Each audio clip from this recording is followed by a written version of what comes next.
For 50 years, my wife went to the bank every single Monday. Rain or shine, sickness or health, Esther never missed a Monday.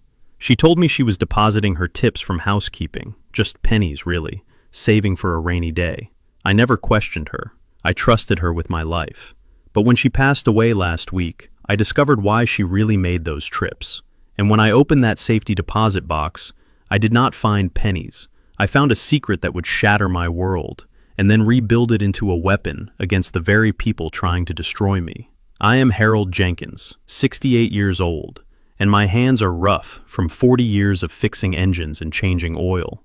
I have spent my life covered in grease so my family could be covered in silk. I thought I had earned a quiet retirement in the house I paid for with my sweat and blood. But as I stood over my wife's open grave, I realized the vultures were already circling. Before I tell you how I lost everything and gained an empire, let me know where you are watching from in the comments below. Hit like and subscribe if you have ever been underestimated by the people who were supposed to love you.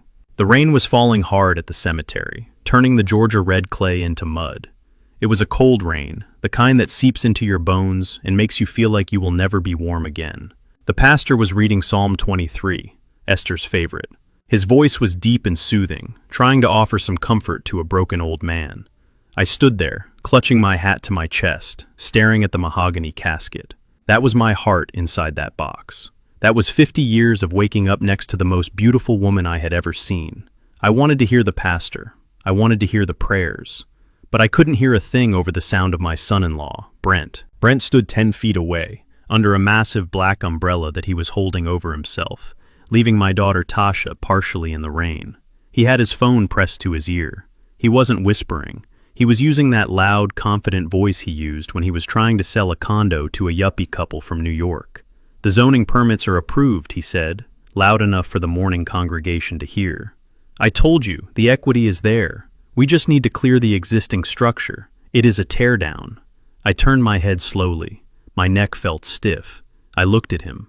He was wearing a suit that cost more than my first car, his blonde hair perfectly gelled, even in the humidity. He caught my eye, and instead of hanging up, he just tapped his watch and rolled his eyes, as if burying my wife was an inconvenience to his schedule. He pointed at the grave, and then made a wrapping it up motion with his hand. I looked at Tasha, my little girl. She was 35 now, but she still looked like the child I used to carry on my shoulders. She was looking down at her shoes, refusing to meet my gaze. She heard him. She heard him talking business over her mother's body, and she said nothing. That silence hurt more than the noise. The ride home was quiet, not the peaceful quiet of reflection, but the heavy, suffocating silence of a storm about to break. I drove my old Ford truck. They drove behind me in their white Range Rover. When we pulled into the driveway of the house on Elm Street, the house Esther and I bought in 1980, I felt a wave of exhaustion hit me. I just wanted to sit in her rocking chair. I wanted to smell her perfume on the pillows. I wanted to grieve, but Brent didn't give me time to take off my coat. We walked into the kitchen. This kitchen was the heart of our home. This was where Esther kneaded dough for her famous yeast rolls. The table was a solid oak piece I had sanded and stained myself 30 years ago. It still had the marks where Tasha had pressed too hard with her crayons when she was 6. Brent walked in and slammed his leather briefcase onto that table. The sound echoed like a gunshot. He didn't ask how I was doing. He didn't offer a glass of water. He clicked the latches open and pulled out a large roll of paper. He spread it out, covering the spot where Esther used to sit. It was a blueprint. "Okay, Harold, we need to have a serious talk about optimization," Brent said, clapping his hands together. I stared at him. Optimization. My wife was not even cold in the ground, and he was talking about optimization. I moved to the counter and filled the kettle with water. I needed something to do with my hands, because if I didn't hold on to something, I was afraid I might wrap them around his throat. I lit the stove. The click of the burner was the only sound for a moment. "What are you talking about, Brent?" I asked, my voice low and gravelly. "Look, let us be realists here," Brent said, leaning over the table, his knuckles white. "This house is a drain. It is old. The plumbing is from the Stone Age. The insulation is non-existent. It is an asset that is depreciating daily. Tasha and I have been crunching the numbers." He pointed to a brochure he had tossed next to the blueprints. It had a picture of a sterile, gray building with a few sad-looking trees out front. "Sunny Acres Assisted Living," he announced, as if he were gifting me a vacation to Hawaii. "We found a great spot for you. It is efficient, small footprint, medical staff on site. It is a massive upgrade from this drafty old place. Plus, it frees up capital." I watched the steam start to rise from the kettle. I looked at Tasha. She was standing by the refrigerator, picking at her fingernails. "Tasha," I said, "you want to put me in a home? Today?" She looked up, her eyes red, but her jaw set tight. "It is not like that, Daddy. It is just... Brent says the market is peaking. We have some liquidity issues with his new development downtown. We need to unlock the value of this property to bridge the gap. It is just business. Business." The word hung in the air, smelling of rot. I poured the water into my mug. I didn't put a tea bag in. I just held the hot ceramic, letting the heat burn my palm. It grounded me. "I am not going anywhere," I said. I sat down at the head of the table, right next to his blueprints. I took a sip of the hot water. "This is my house. I paid the mortgage for 30 years. I raised you in this house, Tasha. Your mother's spirit is in these walls. I am staying right here." Brent let out a short, sharp laugh. It wasn't a happy sound. It was the sound of a wolf that had stopped pretending to be a dog. He straightened up and buttoned his suit jacket. The fake smile vanished. His face went cold and hard. He reached into his briefcase again and pulled out a legal document. He slid it across the table toward me. It slid over the blueprints and stopped right next to my hand. "Actually, Harold, that is where you are confused," he said, his voice dropping an octave. "You don't own this house." I looked at the paper. It was a deed transfer, dated 10 years ago. It had Esther's signature on it. "Mom signed the house over to me a decade ago," Tasha said, her voice shaking slightly. "To avoid inheritance tax. She wanted to make sure it stayed in the family." "Technically," Brent interrupted, leaning in close to my face, creating an invasion of space that made my skin crawl. "Technically, you are a guest here, a tenant at will, and as the legal owners, we have decided to repurpose the asset." He tapped the table with his index finger. Tap, tap, tap. "We are not asking you, Harold. We are telling you. The financing for my project is contingent on the equity from this lot. I have already scheduled the demolition crew for a site assessment." "Demolition," I whispered. "You are going to tear it down?" "It is a double lot, Harold," Brent said, checking his watch again. "We can fit 4 luxury townhomes on this parcel. Gentrification is coming to this neighborhood whether you like it or not. We are just riding the wave." I looked at the scratches on the table, the crayon marks, the dents from family dinners, the history. He saw dollar signs. I saw my life. "You can't do this," I said, looking at Tasha. "Tell him, Tasha. Tell him he can't throw your father out on the street the day after your mother's funeral." Tasha looked at Brent. Then she looked at the floor. "I am sorry, Daddy," she whispered. "We are in too deep. We need the money." Brent grabbed the blueprints and rolled them up. The snap of the rubber band sounded like a judge's gavel. "You have 24 hours, Harold," he said, walking toward the door without looking back. "Pack your personal effects. Anything left behind after tomorrow morning belongs to the contractors. They are coming at 8 a.m. to measure for the bulldozers." He walked out. The front door slammed. Tasha lingered for a second, looking like she wanted to say something, maybe apologize, maybe hug me. But then Brent honked the horn from the driveway. She flinched, turned, and ran after him. I sat there alone in the darkening kitchen. The silence rushed back in, but this time it wasn't empty. It was heavy with betrayal. I looked at the spot where Esther used to sit. I felt a tear run down my cheek, getting lost in my gray beard. They thought I was just a broken-down old mechanic. They thought I was powerless. They thought they could erase 50 years of history for a quick payout. I stood up. My knees popped, but I stood tall. I walked over to the calendar on the wall. Tomorrow was Monday, Esther's day. I didn't start packing. I didn't look for boxes. I walked to the bedroom and pulled my old suitcase out from under the bed. But I wasn't packing clothes. I reached all the way to the back of the closet, under a pile of old sweaters, where I found a shoebox wrapped in duct tape. I had found it yesterday while looking for her favorite scarf to bury her with. I hadn't opened it then, but I was going to open it now. I sat on the edge of the bed and peeled back the tape. Inside, there was no money, There were just 50 small, leather-bound notebooks, one for each year. I opened the most recent one. The handwriting was shaky, but familiar. August 14th. Went to First Liberty Bank. Deposit $40. Meeting with Mr. Blackwood. He says the seed has grown into a forest.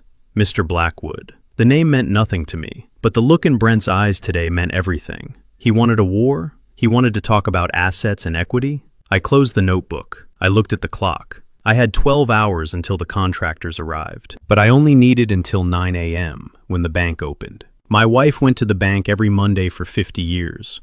Tomorrow, for the first time in my life, I was going to go with her. And I had a feeling that whatever was in that bank was going to cost Brent a lot more than a luxury townhouse. The sun had barely risen over the Georgia pines when the invasion began. I did not even get the chance to finish my first cup of coffee. The liquid was still hot in my mug when the front door burst open without a knock. It wasn't thieves. It was worse. It was a crew of 5 men in dusty work boots and neon vests, carrying sledgehammers and drills. They did not wipe their feet. I watched a pair of size 12 boots stomp mud directly onto the rose-patterned rug Esther had bought for our 20th anniversary. That mud felt like a boot on my neck. Brent marched in behind them, like a general commanding an army of destruction. He was barking orders into his headset while pointing at my furniture. "Clear the living room first," he shouted. "We need to rip up this carpet by noon to check the subfloor." I stood up, my knees protesting the sudden movement. "What is going on?" I asked, my voice getting lost in the sudden roar of a power drill. Brent did not look at me. He just waved a hand in my direction as if shooing away a fly. "We are expediting the process, Harold," he said, finally looking up from his clipboard. "The contractors had an opening in their schedule. We can't waste time. You are moving downstairs." Downstairs. He meant the basement. It was a finished basement, technically, but it was damp, cold, and smelled of mildew and old paint. It was where I stored my tools and the Christmas decorations. It was not a place for a human being to live. "This is my home," I said, stepping in front of a worker who was reaching for Esther's china cabinet. "You cannot just throw me in the cellar like an old lawnmower." "Temporary housing," Brent corrected me with a smirk that didn't reach his eyes. "Just until the paperwork for the nursing home clears. Think of it as a transition period. Besides, you will be out of the way of the dust. It is for your own health." He snapped his fingers at 2 of the largest workers. "Help Mr. Jenkins with his personal effects. Move the bed from the master suite to the basement. Everything else goes in the dumpster or into storage." I watched helplessly as they dismantled my life. They were not careful. They tossed my books into boxes like they were garbage. They dragged my armchair across the hardwood floor, leaving deep scratches that screamed in agony. Every scrape was a fresh wound on my heart. I tried to protest, but the noise was deafening. The sound of ripping carpet, the whine of saws, the shouting of men who didn't care that they were destroying 40 years of memories. I felt small. I felt invisible. For the first time in my life, I felt truly old. I retreated to the bedroom, the master suite that I had shared with Esther. It was the last sanctuary left, but the enemy was at the gates. I knew I had only minutes before they came for this room too. I frantically began pulling things out of the drawers. I needed to save her. Not her body, that was gone, but her essence, her hairbrush, her reading glasses, the Bible she read every night. I dropped to my knees to check under the bed. It was dark and dusty. My hand brushed against something hard and cardboard. I frowned. We never stored anything under the bed except for maybe a stray slipper. I reached further back, my shoulders straining against the frame, my fingers hooked around a corner. I pulled. It was a shoebox, an old, battered shoebox from a pair of boots I must have bought in the 90s. But it was heavy, and it was wrapped in layers of silver duct tape, sealing it shut like a fortress. I sat back on my heels, coughing in the dust that was dancing in the morning light. Why would Esther tape up an empty shoebox? I looked at the door. I could hear the heavy footsteps coming down the hall. They were coming for the bed. I grabbed the letter opener from the nightstand and sliced through the tape.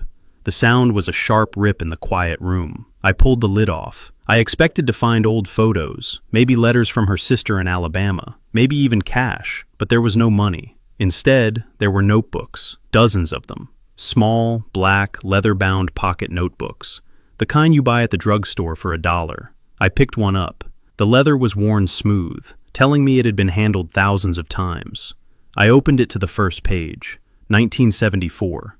The handwriting was neat, slanted, and unmistakably Esther's. January 7th, First Liberty Bank, deposit $20, meeting with Mr. Blackwood. He says patience is a bitter plant, but it bears sweet fruit. I frowned. $20? I flipped the page. January 14th, First Liberty Bank, deposit $15. Mr. Blackwood advises on the copper futures. I flipped through the book, every single Monday, for 50 years. The amounts were always small, $20, $30. Sometimes, on a good week when she got a Christmas bonus from the family she cleaned for, it was $50. I did the math in my head. Even over 50 years, $20 a week was not a fortune. It was maybe $50,000. A nice safety net, sure, but nothing that explained the secrecy. Nothing that explained why she wrapped this box like it contained the nuclear codes.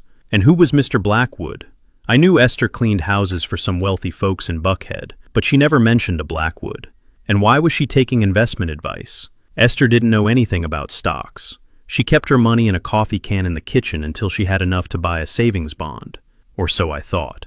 I picked up the last notebook. The year was current. The last entry was from 2 weeks ago, just days before her heart gave out.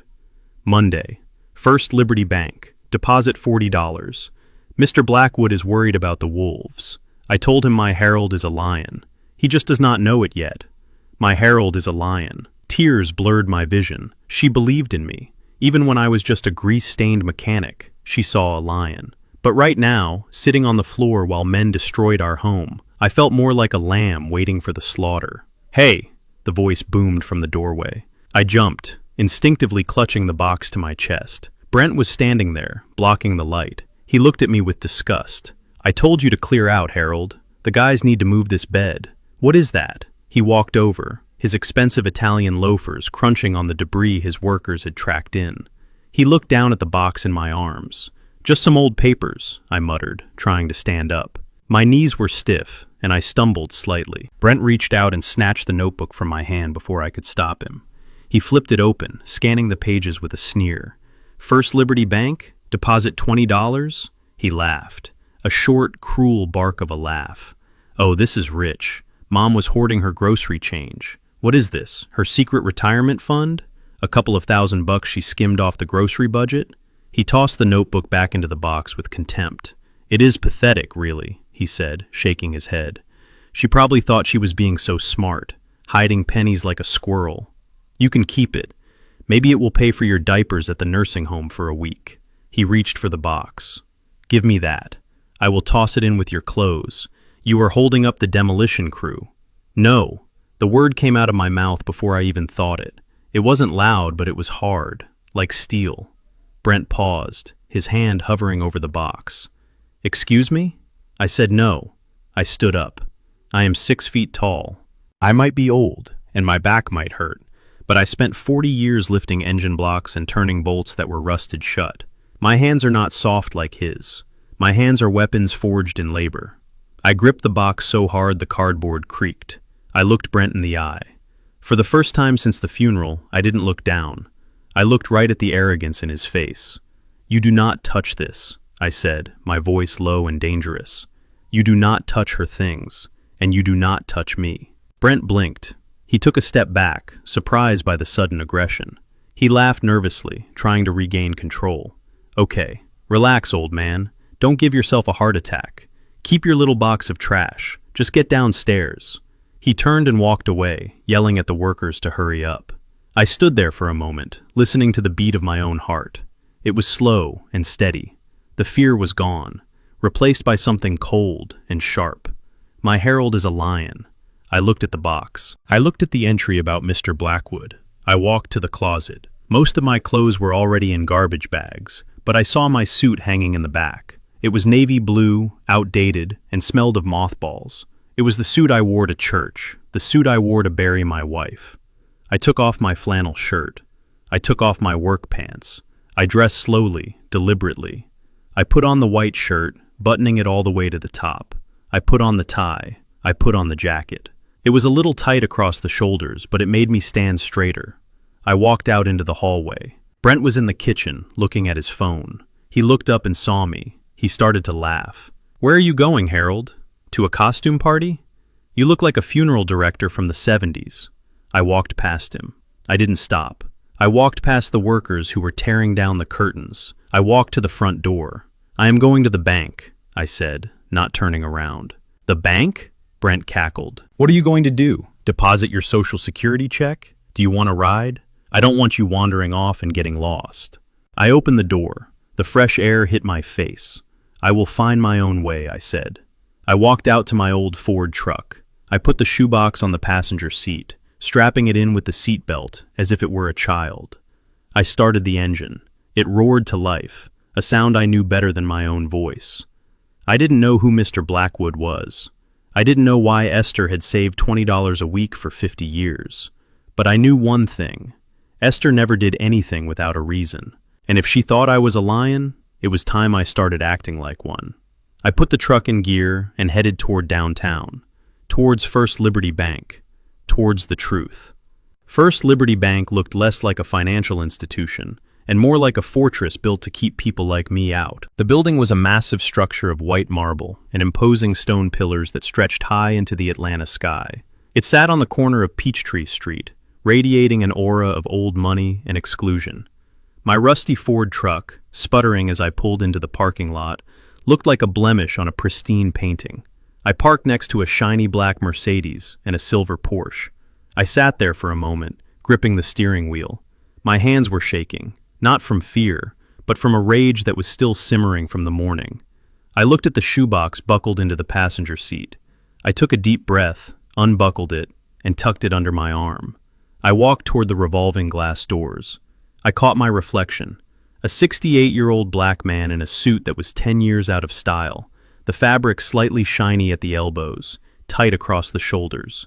My shoes were polished, but the leather was cracked. I looked exactly like what I was, a retired mechanic trying to look dignified. I pushed through the doors and the blast of air conditioning hit me like a wall of ice. The lobby was silent, save for the soft clicking of expensive heels on marble floors and the low hum of serious conversations. The air smelled of crisp paper and expensive cologne. I walked toward the teller line. There was a young man behind the counter. He could not have been more than 25. He had slicked back hair and a suit that fit him perfectly. He was typing on a computer, but as I approached, his eyes flicked up. He did not smile. He did not offer a greeting. His eyes scanned me from my scuffed shoes to my gray beard, and I saw the judgment settle in his gaze like a heavy stone. He saw a nuisance. He saw someone who was lost. "Can I help you, sir?" he asked. The word "sir" did not sound respectful. It sounded like a warning. "I am here to make a deposit," I said, my voice steady, "and I need to speak to Mr. Blackwood." The teller let out a short, sharp breath that was almost a laugh. He leaned over the counter, lowering his voice as if he were doing me a favor. "Sir, Mr. Blackwood is the branch president. He does not handle standard checking accounts. If you want to cash a check or make a small deposit, the ATM is right outside. It is very user-friendly." I didn't move. I felt the eyes of the other customers on me. A woman in a Chanel suit clutched her purse a little tighter. A security guard, a large man with a stone face, took a step away from the wall, his hand resting near his belt. "I am not going to the ATM," I said, placing the shoebox on the marble counter. "I have an appointment, or at least my wife did." The teller looked at the beat-up shoebox with disgust. "Sir, I am going to have to ask you to remove that from the counter. This is a bank, not a storage facility. Please use the ATM outside, or I will have to call security to escort you out. You are disturbing the other customers." The security guard was walking toward us now. I could see the muscles in his jaw working. I was 1 second away from being thrown out onto the sidewalk. My heart hammered against my ribs. This was it. This was how the world saw me. Just an old man in a cheap suit who didn't belong. I opened the shoebox. I pulled out the black notebook. I slammed it down on the marble counter. The sound echoed through the silent lobby. "Her name was Esther Jenkins," I said, my voice rising. "She came here every Monday for 50 years, and she wrote down that she met with Mr. Blackwood. Now you tell him I am here." The teller rolled his eyes and signaled to the guard. "Okay, that is enough. Escort him out." The guard reached for my arm. "Sir, you need to come with me." "Stop!" The voice did not come from the teller. It came from the direction of the private elevators. The doors had just slid open. A man stepped out. He was tall, silver-haired, wearing a suit that cost more than my house. He carried himself with an authority that made the air in the room change. This was Mr. Blackwood. He was looking at the counter. He wasn't looking at me. He was looking at the black notebook. The teller straightened up, looking terrified. "Mr. Blackwood, sir, I am so sorry. This man was just causing a disturbance. I was just sending him to the ATM." Mr. Blackwood ignored him. He walked across the lobby, his strides long and purposeful. He stopped right in front of me. He looked at the notebook, then he looked at me. His eyes were blue and piercing, but there was no judgment in them. There was recognition, and something else. Shock. "You are Harold," he said. It wasn't a question. I nodded slowly. "I am." Mr. Blackwood let out a breath he seemed to have been holding. He looked at the guard, who immediately dropped his hand from my arm and stepped back. He looked at the teller, whose face had gone pale. "You tried to send Harold Jenkins to the ATM?" Blackwood asked, his voice dangerously quiet. The teller stammered. I just thought—" "You thought wrong," Blackwood snapped. He turned back to me, and his face softened. He extended a hand. "Mr. Jenkins, please accept my condolences. Esther she was a force of nature. We have been expecting you." He gestured toward the private elevator. "Please, come with me."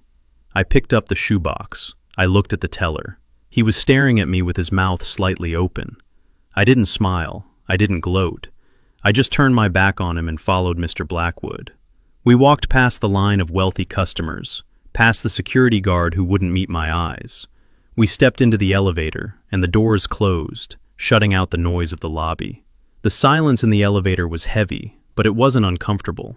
Mr. Blackwood pressed a button on the panel. It wasn't for the top floor. It was for the bottom, the basement. "She spoke of you often," Blackwood said softly as we descended. "She always said you were the strong one, the one who held the family together." I felt a lump in my throat. "I didn't know about that," I said. "I think she was the one holding everything." The elevator doors opened. We weren't in a basement. We were in a vault. The air was cool and smelled of steel and dust. The walls were lined with metal boxes of all sizes.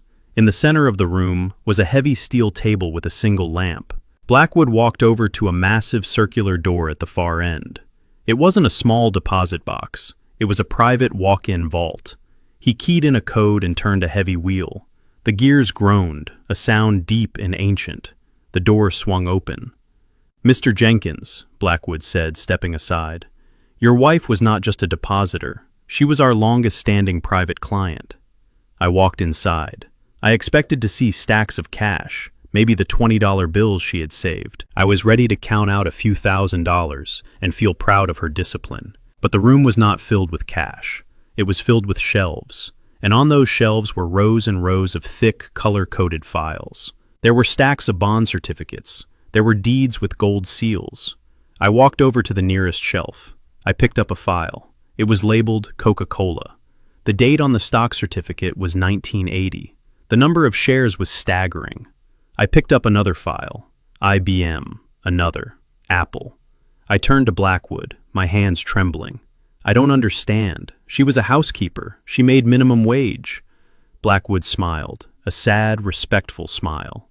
"Esther was the smartest woman I ever met, Mr. Jenkins. She cleaned the offices of the biggest brokers in the city. She cleaned the boardrooms of the banks. They didn't see her. They treated her like furniture. They talked business in front of her. Mergers, acquisitions, IPOs. They thought she was just emptying the trash." He walked over to a map on the wall. It was a map of the city. There were red pins all over it. "She listened, Harold, and she invested. She put every penny of her tips into the information they gave her for free. She bought land when no one wanted it. She bought stocks when they were pennies." He pointed to the shelves. "This isn't just savings, Harold. This is an empire." I looked at the files. My knees gave out and I had to grab the edge of the steel table to stop from falling. The room spun. All those years, all those times she wore old clothes, all those times she clipped coupons, she was sitting on this. "How much?" I whispered. My voice cracked. "How much is it worth?" Blackwood walked over to the table and opened a ledger. He turned it toward me. I looked at the number at the bottom of the page. I blinked. I looked again. It was a number with too many zeros. It was a number that people like me only saw on the lottery news. She created a trust, Blackwood said. The Iron Rose Trust. She wanted to protect you. She knew your son-in-law was aggressive. She wanted to make sure that when she was gone, no one could take advantage of you. I looked at the number again. I looked at my rough, calloused hands. Hands that had changed oil for 40 years. Hands that were shaking violently now. Mr. Blackwood leaned in. Harold, listen to me. You don't just have enough to retire. You have enough to buy this bank. You have enough to buy the entire neighborhood your son-in-law is trying to kick you out of. I stood up straight. The trembling stopped. A cold clarity washed over me. I thought of Brent. I thought of his blueprints. I thought of the way he looked at me this morning like I was trash to be thrown away. I closed the ledger. I looked at Blackwood. Does he know? I asked. Does Brent know about this? Blackwood shook his head. No one knows. Just you, me, and the IRS. To the world, Esther was just a housekeeper. Good, I said. I felt a fire lighting in my chest, a fire that burned hotter than the shame I felt in the lobby. Keep it that way, Mr. Blackwood. Freeze everything. Don't let a single dime move without my signature. But sir, Blackwood said, confused, you can access this now. You can go home in a limousine. You can fire your son-in-law. No, I said. I looked at the map with the red pins. I saw the pin right over my neighborhood, right over the land Brent was desperate to develop. I am not going home in a limousine. I am going home in my truck. I am going to let him think he won. I am going to let him dig his hole a little deeper. I picked up the shoebox. It felt lighter now. Or maybe I was just stronger. My wife played the long game for 50 years, I said, turning to the door. I think I can play it for a few more weeks. I walked out of the vault. I walked through the lobby. The teller was pretending to be busy on the phone, afraid to look at me. The guard held the door open for me this time. I stepped out into the bright sunlight. I got into my old truck. I looked at the bank one last time. They thought I was a victim. They were about to find out I was the storm. Mr. Blackwood handed me a glass of water because he saw that my hands were shaking so hard I was about to drop the ledger. I took a sip. The water was cold, but it did nothing to cool the fire of confusion burning in my chest. I looked around the vault. It was quiet. The kind of quiet that usually only exists in churches or graveyards. I looked at him and asked the question that had been screaming in my head. How? Just tell me how. She scrubbed floors. She dusted shelves. She made $12 an hour for most of her life. Blackwood smiled, and for the first time, I saw genuine admiration in his eyes. He leaned against the steel table and crossed his arms. Harold, you have to understand the world your wife worked in. She cleaned for the titans of Atlanta, the CEOs, the investment bankers, the men who move markets with a whisper. And do you know what those men do when the cleaning lady walks in? They ignore her, I said. I knew that feeling well. Exactly, Blackwood said.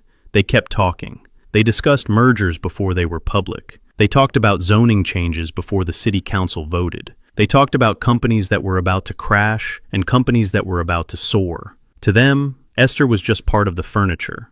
They didn't think she was listening. They certainly didn't think she understood. But she did understand. Blackwood walked over to a shelf and pulled down a binder. It was labeled 1982. She would come to me on Mondays, he continued. She would give me her $20, and she would give me a tip she heard while dusting a boardroom table. She would tell me to buy land on the west side because a highway was coming in 5 years. She would tell me to buy stock in a small computer company because the CEO was about to sign a contract with the government. He opened the binder. It was full of receipts, old, yellowing receipts for land purchases that cost pennies back then. She bought the scraps, Harold. She bought the things nobody wanted. Swampland, abandoned warehouses, stocks that were trading for cents. And then she waited. She had the one thing those rich men didn't have. She had patience. She was willing to wait 10, 20, 30 years for a seed to grow. I ran my hand over the leather cover of the binder. It was stamped with a small logo, a rose made of iron. Why iron rose? I asked. Blackwood looked at me. She told me that a real rose dies in the winter, but an iron rose can survive the frost, the heat, and the storm. She said she was building something that could not be killed. I felt tears prick my eyes again. Esther, my gentle, quiet Esther. She had been a warrior in disguise. She had been fighting a war for our future every single day, armed with nothing but a dust cloth and a brilliant mind. She had built a fortress of iron, while I was just trying to keep the roof from leaking. She did it for us. She did it so that one day, we wouldn't have to bow our heads to anyone. I took a deep breath. Okay, so we have money. Blackwood shook his head slowly. No, Harold, you don't just have money, you have leverage. He flipped the ledger to the back section. The tab read, Real Estate Holdings, Long-Term Leases. I started reading the list of addresses. Most of them I didn't recognize. Industrial parks, strip malls, parking lots downtown. But then my finger stopped. It stopped on page 42. The address was 124 Summit Avenue. My heart skipped a beat. Summit Avenue. That was the old textile district. The district that was currently being bulldozed to make way for the biggest luxury development in the city. I looked up at Blackwood. My mouth went dry. The Summit, I whispered. Blackwood nodded. He knew exactly what I was thinking. Your son-in-law, Brent. He is building his flagship project, the Summit, right? He has been on the news talking about it for months. I nodded. He has leveraged everything for it. He put up our house, his house, every dime he could borrow.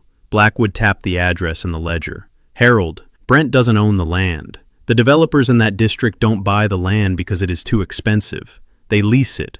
They sign 99-year ground leases. They pay rent to the landowner. I looked back at the page.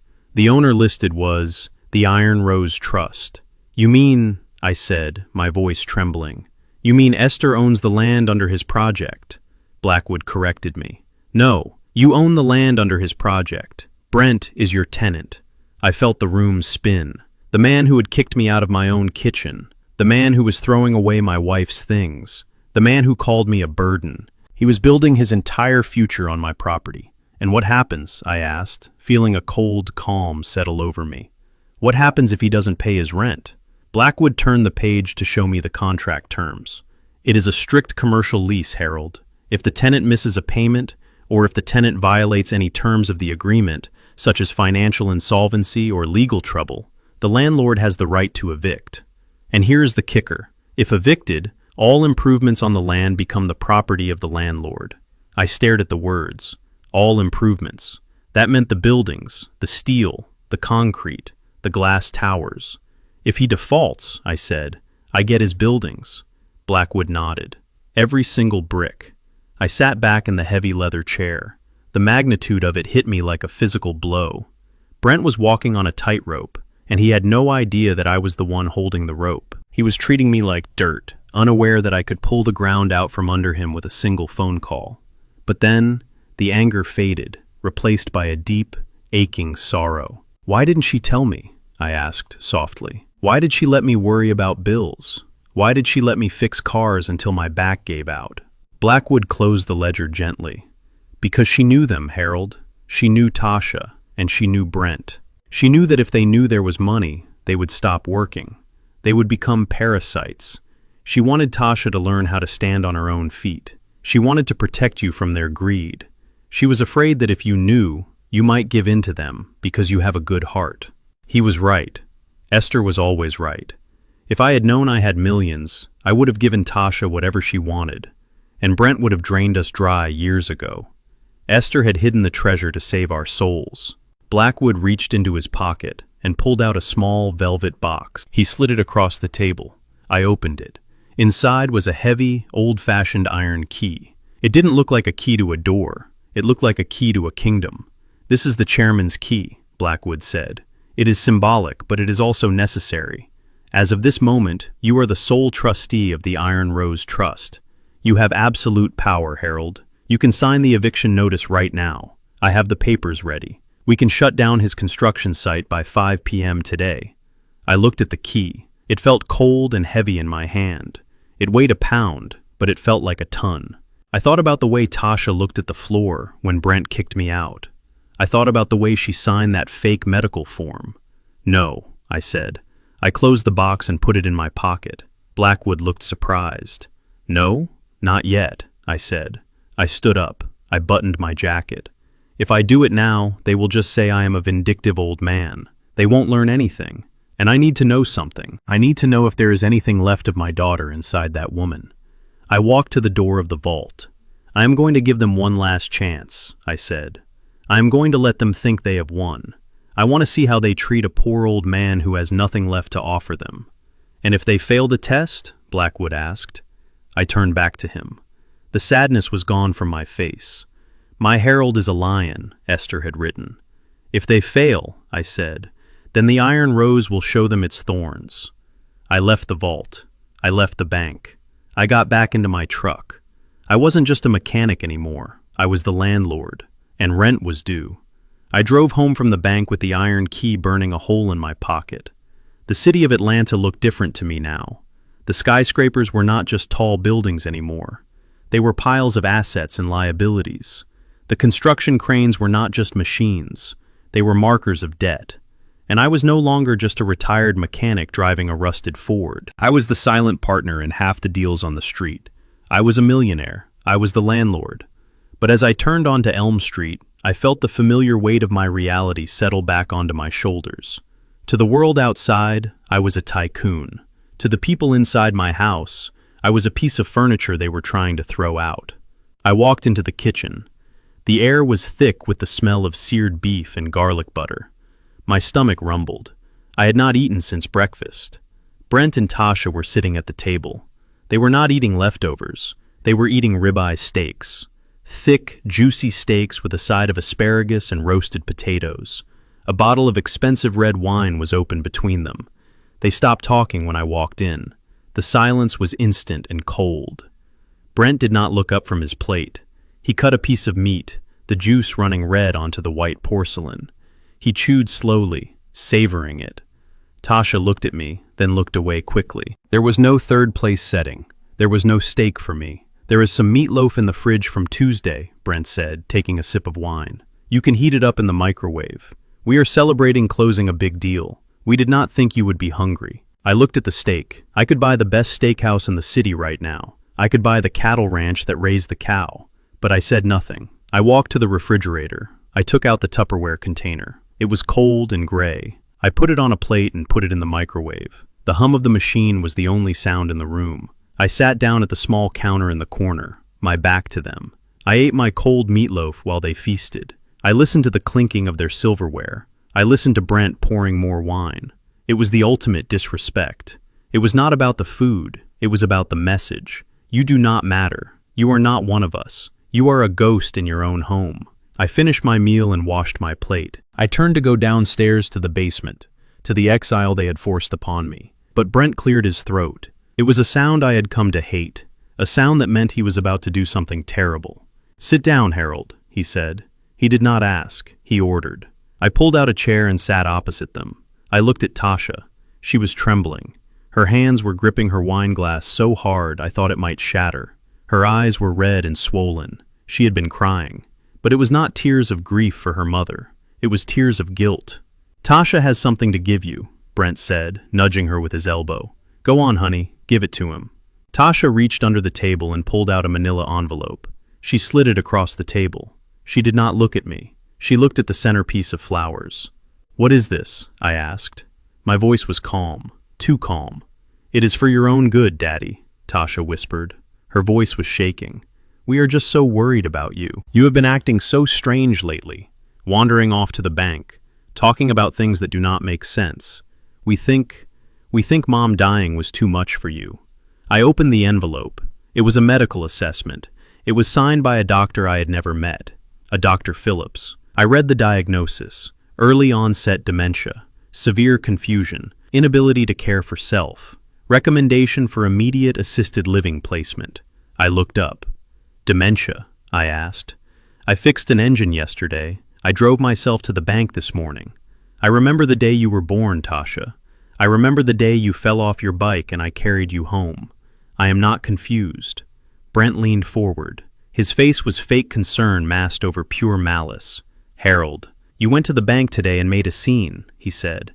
"The teller called us. He said you were shouting about being a millionaire. He said you were delusional. We cannot let you hurt yourself.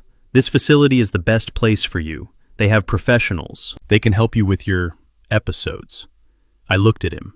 He was lying. The teller had been terrified, not concerned, and Blackwood certainly had not called him. This was a setup, a cold, calculated setup. Then I realized why. It was not just about getting me out. It was about tomorrow. You have investors coming tomorrow, do you not? I asked. You have the partners for the summit project coming to sign the final papers, and you need the house empty. You need to show them you have full control of the assets. You cannot have a senile old man living in the basement when you are trying to sell the land out from under him. Brent slams his hand on the table. The wine glass rattled. It does not matter what is happening tomorrow, he snarled. What matters is that you are unfit to be here. This is a medical order, Harold. We can have the state take you if you do not go willingly. But we wanted to do this as a family. We have a car coming in an hour. An hour. They were evicting me in the middle of the night. Like a criminal. I looked at Tasha, my little girl. The girl Esther had loved more than life itself. The girl whose college tuition I had paid for by working double shifts for 4 years. Tasha, I said softly, look at me. She slowly raised her eyes. They were wet with tears. Is this what you want? I asked. Do you really believe I am crazy?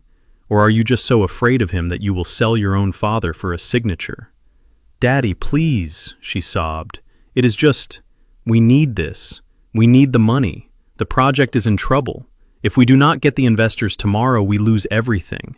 Just go for a little while. Once we get back on our feet, we will bring you home. I promise.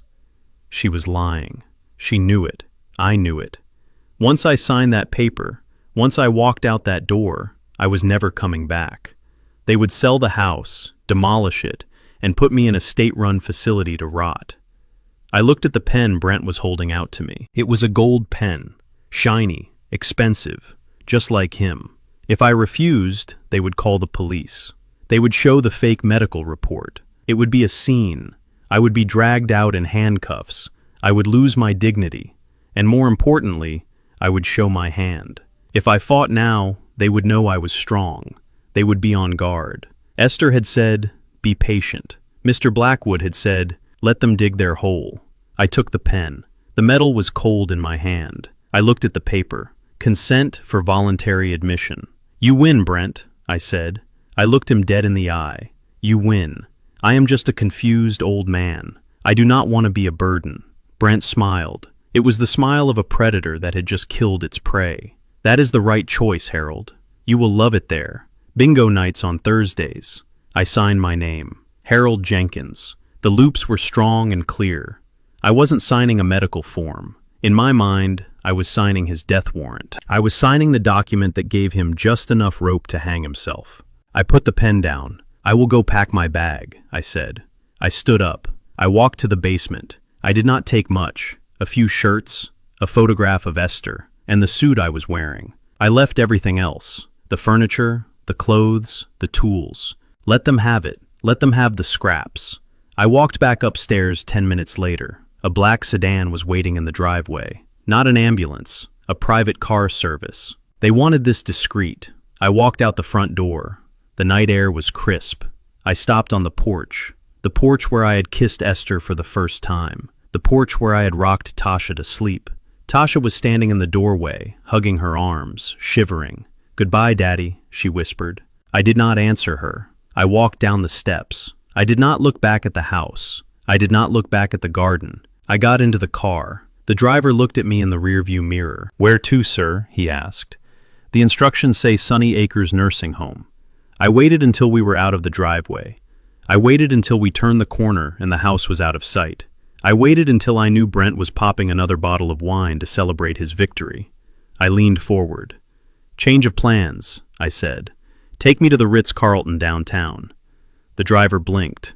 The hotel, sir? Yes, I said. And step on it.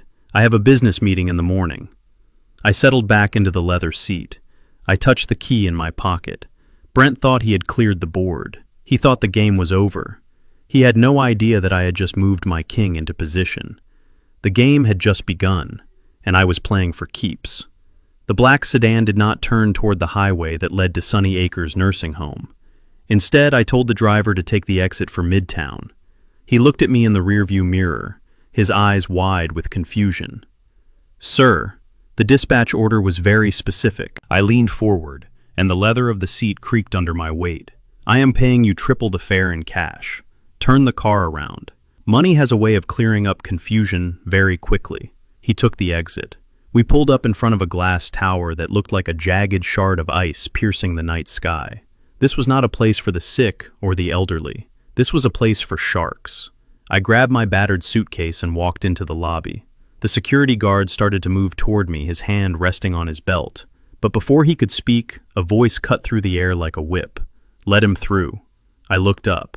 Standing by the elevators was a young man who could not have been older than 30. He was African American, tall and lean, with eyes that burned with a terrifying intelligence. He was wearing a suit that was tailored so sharply it looked like it could draw blood. He did not smile. He did not offer a handshake. He just nodded at me. "Mr. Jenkins, I am Davis. Mr. Blackwood told me you might be coming." I walked over to him. "You are the lawyer. I am the sword," Davis corrected. "Mr. Blackwood is the shield. I am the one you call when you want to draw blood." I liked him immediately. We rode the elevator to the 45th floor. The doors opened to an office that smelled of espresso and aggression. Davis led me to a conference room that had a view of the entire city. He threw a file onto the mahogany table. It landed with a heavy thud. "Sit down, Harold. Can I call you Harold? You can call me whatever you want, as long as you help me destroy him." Davis pulled out a chair and sat opposite me. He opened the file. Inside were pictures of Brent, pictures of his car, pictures of my house, and pages upon pages of bank statements. "I have been tracking your son-in-law for 3 years, Davis said, "ever since your wife Esther instructed me to watch him. She knew he was a snake. She just did not know when he would bite." I looked at the photos. Brent laughing at a gala. Brent shaking hands with a politician. "He thinks he is a king," I said. Davis scoffed. "He is a pauper in a Gucci belt. I hate men like him, Harold. I grew up in a neighborhood just like yours. I watched men like Brent come in with their blueprints and their bulldozers. They buy out the grandmothers. They kick out the veterans. They paint everything gray and charge $3,000 for rent. They act like they are saving the neighborhood, but they are just bleeding it dry." He tapped the file. "But Brent is worse than most. He is not just greedy. He is reckless." I leaned forward. "Tell me." Davis stood up and walked to a whiteboard. He uncapped a red marker. "Beat 2, analyzing the weakness." Davis drew a circle and wrote "The Summit" in the middle of it. "This is his flagship project," Davis explained. 2 luxury towers, retail on the bottom, penthouses on the top. He has pre-sold 40% of the units. On paper, he looks like a genius. He is swimming in debt, Harold. He is drowning. And he is standing on your shoulders, trying to keep his nose above water. Davis sat back down. His eyes were cold. "We can end him right now, Harold. I have the papers drafted. We can file an injunction on the title of your house. We can reveal the Iron Rose Trust as the true owner of the Summit land.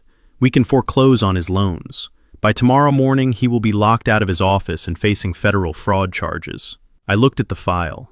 I looked at the face of the man who had laughed at my wife's funeral. I looked at the man who had fed me leftovers in my own kitchen. It would be fast. It would be brutal. But it would be too easy. "If we stop him now," I said slowly, "he will blame the market. He will blame the bank. He will tell Tasha that it was just bad luck. He will play the victim. He will say he almost made it." Davis raised an eyebrow. "So what do you want to do?" "I want him to believe he has won," I said. "I want him—" "It is yours for as long as you need it." He handed me a key card. And Harold, Davis said, looking at my frayed cuffs, "If you are going to be the chairman, you need to look like the chairman. Brent judges books by their covers. If you want to scare him, you need to change the cover." Beat 3, the transformation. The St. Regis was a fortress of limestone and luxury. The doorman looked at my truck with suspicion until I flashed the black card Davis had given me. Then the doors swung open like magic. The penthouse was silent. It was vast. The floors were marble, and the ceilings were high enough to fly a kite. It was cold. It lacked the warmth of my little house on Elm Street. There was no smell of yeast rolls, no sound of Esther humming, but it smelled like power, and right now, power was what I needed. I walked into the bathroom. It was bigger than my entire living room. I looked in the mirror. I saw a tired old man. I saw gray stubble on my chin. I saw hair that was unkempt. I saw a shirt that was stained with engine oil and grief. I saw the man Brent had thrown away. I picked up the phone. I called the concierge. "I need a barber," I said, "and I need a tailor. Send them up, tonight. The concierge hesitated. Sir, it is 11 p.m., I said, tonight. 40 minutes later, I was sitting in a leather chair in the center of the living room. A barber with tattoos on his arms was dragging a straight razor across my throat. The hot towel felt like it was melting away the years of grime. I watched the gray clumps of beard fall to the floor. When he was done, I looked younger. The lines in my face were still there, but they looked like etched stone, not cracked mud. The tailor arrived next. He measured my shoulders. He measured my inseam. He clucked his tongue at my posture until I stood up straight. He brought out a suit. It was not off the rack. It was a charcoal gray three-piece suit made of Italian wool. Davis had sent it over from his own emergency wardrobe. It fit a little loose in the waist, but the tailor pinned it tight. I put on the white shirt. It was crisp and stiff. I tied the silk tie. I put on the jacket. I walked back to the mirror. The mechanic was gone. The victim was gone. The man staring back at me looked dangerous. He looked like a man who owned the building, not the man who fixed the boiler. I walked out to the balcony. The wind whipped at my jacket, but I did not feel the cold. I looked down at the city of Atlanta. It was a sea of lights. I looked toward the west, toward Elm Street. I could not see my house from here, but I could see the glow of the construction lights, where Brent was working on the summit. I imagined him there, drinking his wine, high-fiving his partners, laughing about the old man he had shipped off to the nursing home. Laugh while you can, son, I whispered to the wind. I gripped the railing. My hands were strong. My resolve was iron. You wanted my house, Brent. You wanted my land. You wanted a report. He had erased 50 years of my life with a 30-second soundbite. Tasha was standing next to him in a silver dress. She looked pale. When he said those words, she flinched, just a little. But I saw it. She knew it was a lie. But she stood there and smiled her frozen smile, because that is what wives of tycoons do. Brent raised his glass. To the summit, he bellowed. To the new skyline of Atlanta. The crowd cheered. They clapped for the man who had stolen a house from an old mechanic. They clapped for the thief. I took a sip of my water. Clap while you can, Brent, because the man walking toward you right now is not coming to celebrate. He is coming to collect. On the screen, I saw a black limousine pull up to the edge of the red carpet. The door opened. Davis stepped out. He did not look like a lawyer tonight. He looked like money. Old money. Dangerous money. He wore a navy suit that fit him like armor.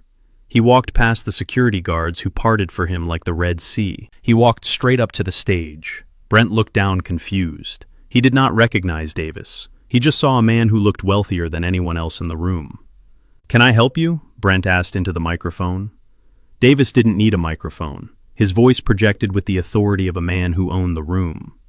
My name is Mr. Sterling, representing the International Sovereign Investment Group.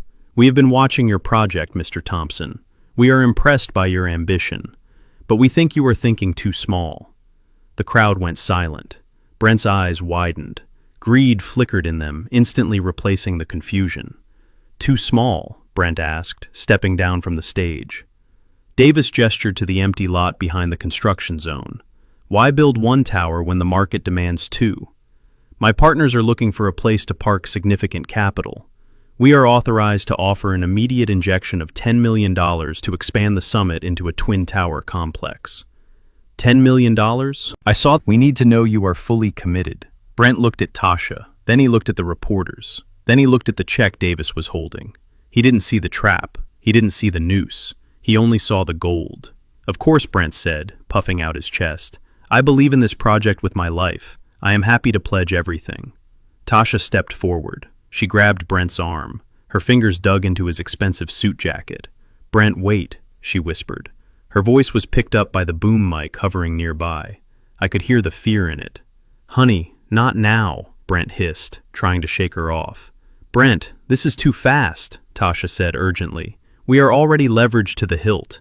If we pledge the house and the accounts and something goes wrong, we will be on the street. We will lose everything. Daddy's house, our house, everything. Brent turned on her. His face turned ugly. The mask of the charming developer slipped for a second. Stop acting like your father, he snapped. This is what the clause that stated the investor reserves the right to recall the full capital amount immediately if the borrower is found to be in violation of any moral or legal codes, including but not limited to fraud, elder abuse, or financial insolvency. He didn't read it. He scribbled his signature with a flourish. Brent Thompson. He handed the pen back to Davis. "Done," Brent said, beaming. Davis took the document. He didn't smile. He looked at Brent with the cold, dead eyes of a shark that had just smelled blood in the water. "Welcome to the partnership," Davis said. I turned off the TV. The room went black. I sat there in the darkness of the penthouse, listening to the silence. He signed. He had just handed me the keys to his life. He had pledged my house, my land, and his own freedom to a company that I owned. I stood up and walked to the window. I looked at the city lights. "Enjoy the champagne, Brent," I whispered. "It is the last expensive drink you are ever going to have." There were climbing roses that hugged the trellis I had built for our 10th anniversary. It was a riot of color in a gray world. It was where we drank our coffee. It was where we made up after arguments. It was where she told me she was pregnant with Tasha. Brent stood on the patio. He was wearing a hard hat that looked ridiculous with his Italian suit. He waved his hand forward, signaling the driver to proceed. "Tear it all up," I heard him say through the microphone on the camera. "We need a flat surface for the VIP parking lot. I want this dirt compacted by noon." The bulldozer roared. The metal bucket slammed into the earth. I watched as 40 years of love were uprooted in 4 seconds. The trellis snapped like a toothpick. The red petals were crushed into the mud. The roots were torn from the soil, exposing the raw earth underneath. I felt a physical pain in my chest, sharp and cold. I did not cry. Tears are for grief, and I was done grieving. This was not sadness. This one was from the main construction site of the summit. It was a hive of activity. Cranes were swinging, cement trucks were churning, and hundreds of men were shouting. Then, the foreman's phone rang. I watched through the high-definition lens of the site camera. I saw the foreman, a burly man named Miller, answer the call. I saw his face go pale. He shouted something back, waving his arms. He hung up and sprinted toward the trailer where Brent had his temporary office. Inside that trailer, Brent was pouring himself a mid-morning scotch. He felt like a king. He had just signed the deal with the Sovereign Investment Group. He thought he had $10 million sitting in his account. His phone rang. It was the CFO of his company. "Brent, we have a problem," the voice on the other end said. It was loud enough for me to hear through the bug Davis had planted in the office. "What problem?" Brent asked, annoyed. "I am busy. The transfer from Sovereign," the CFO stammered. It is the name of the flower he had just crushed. Outside the trailer, the noise was changing. It wasn't the sound of work anymore. It was the sound of anger. The cement trucks were turning off their mixers. The crane operators were climbing down from their cabs.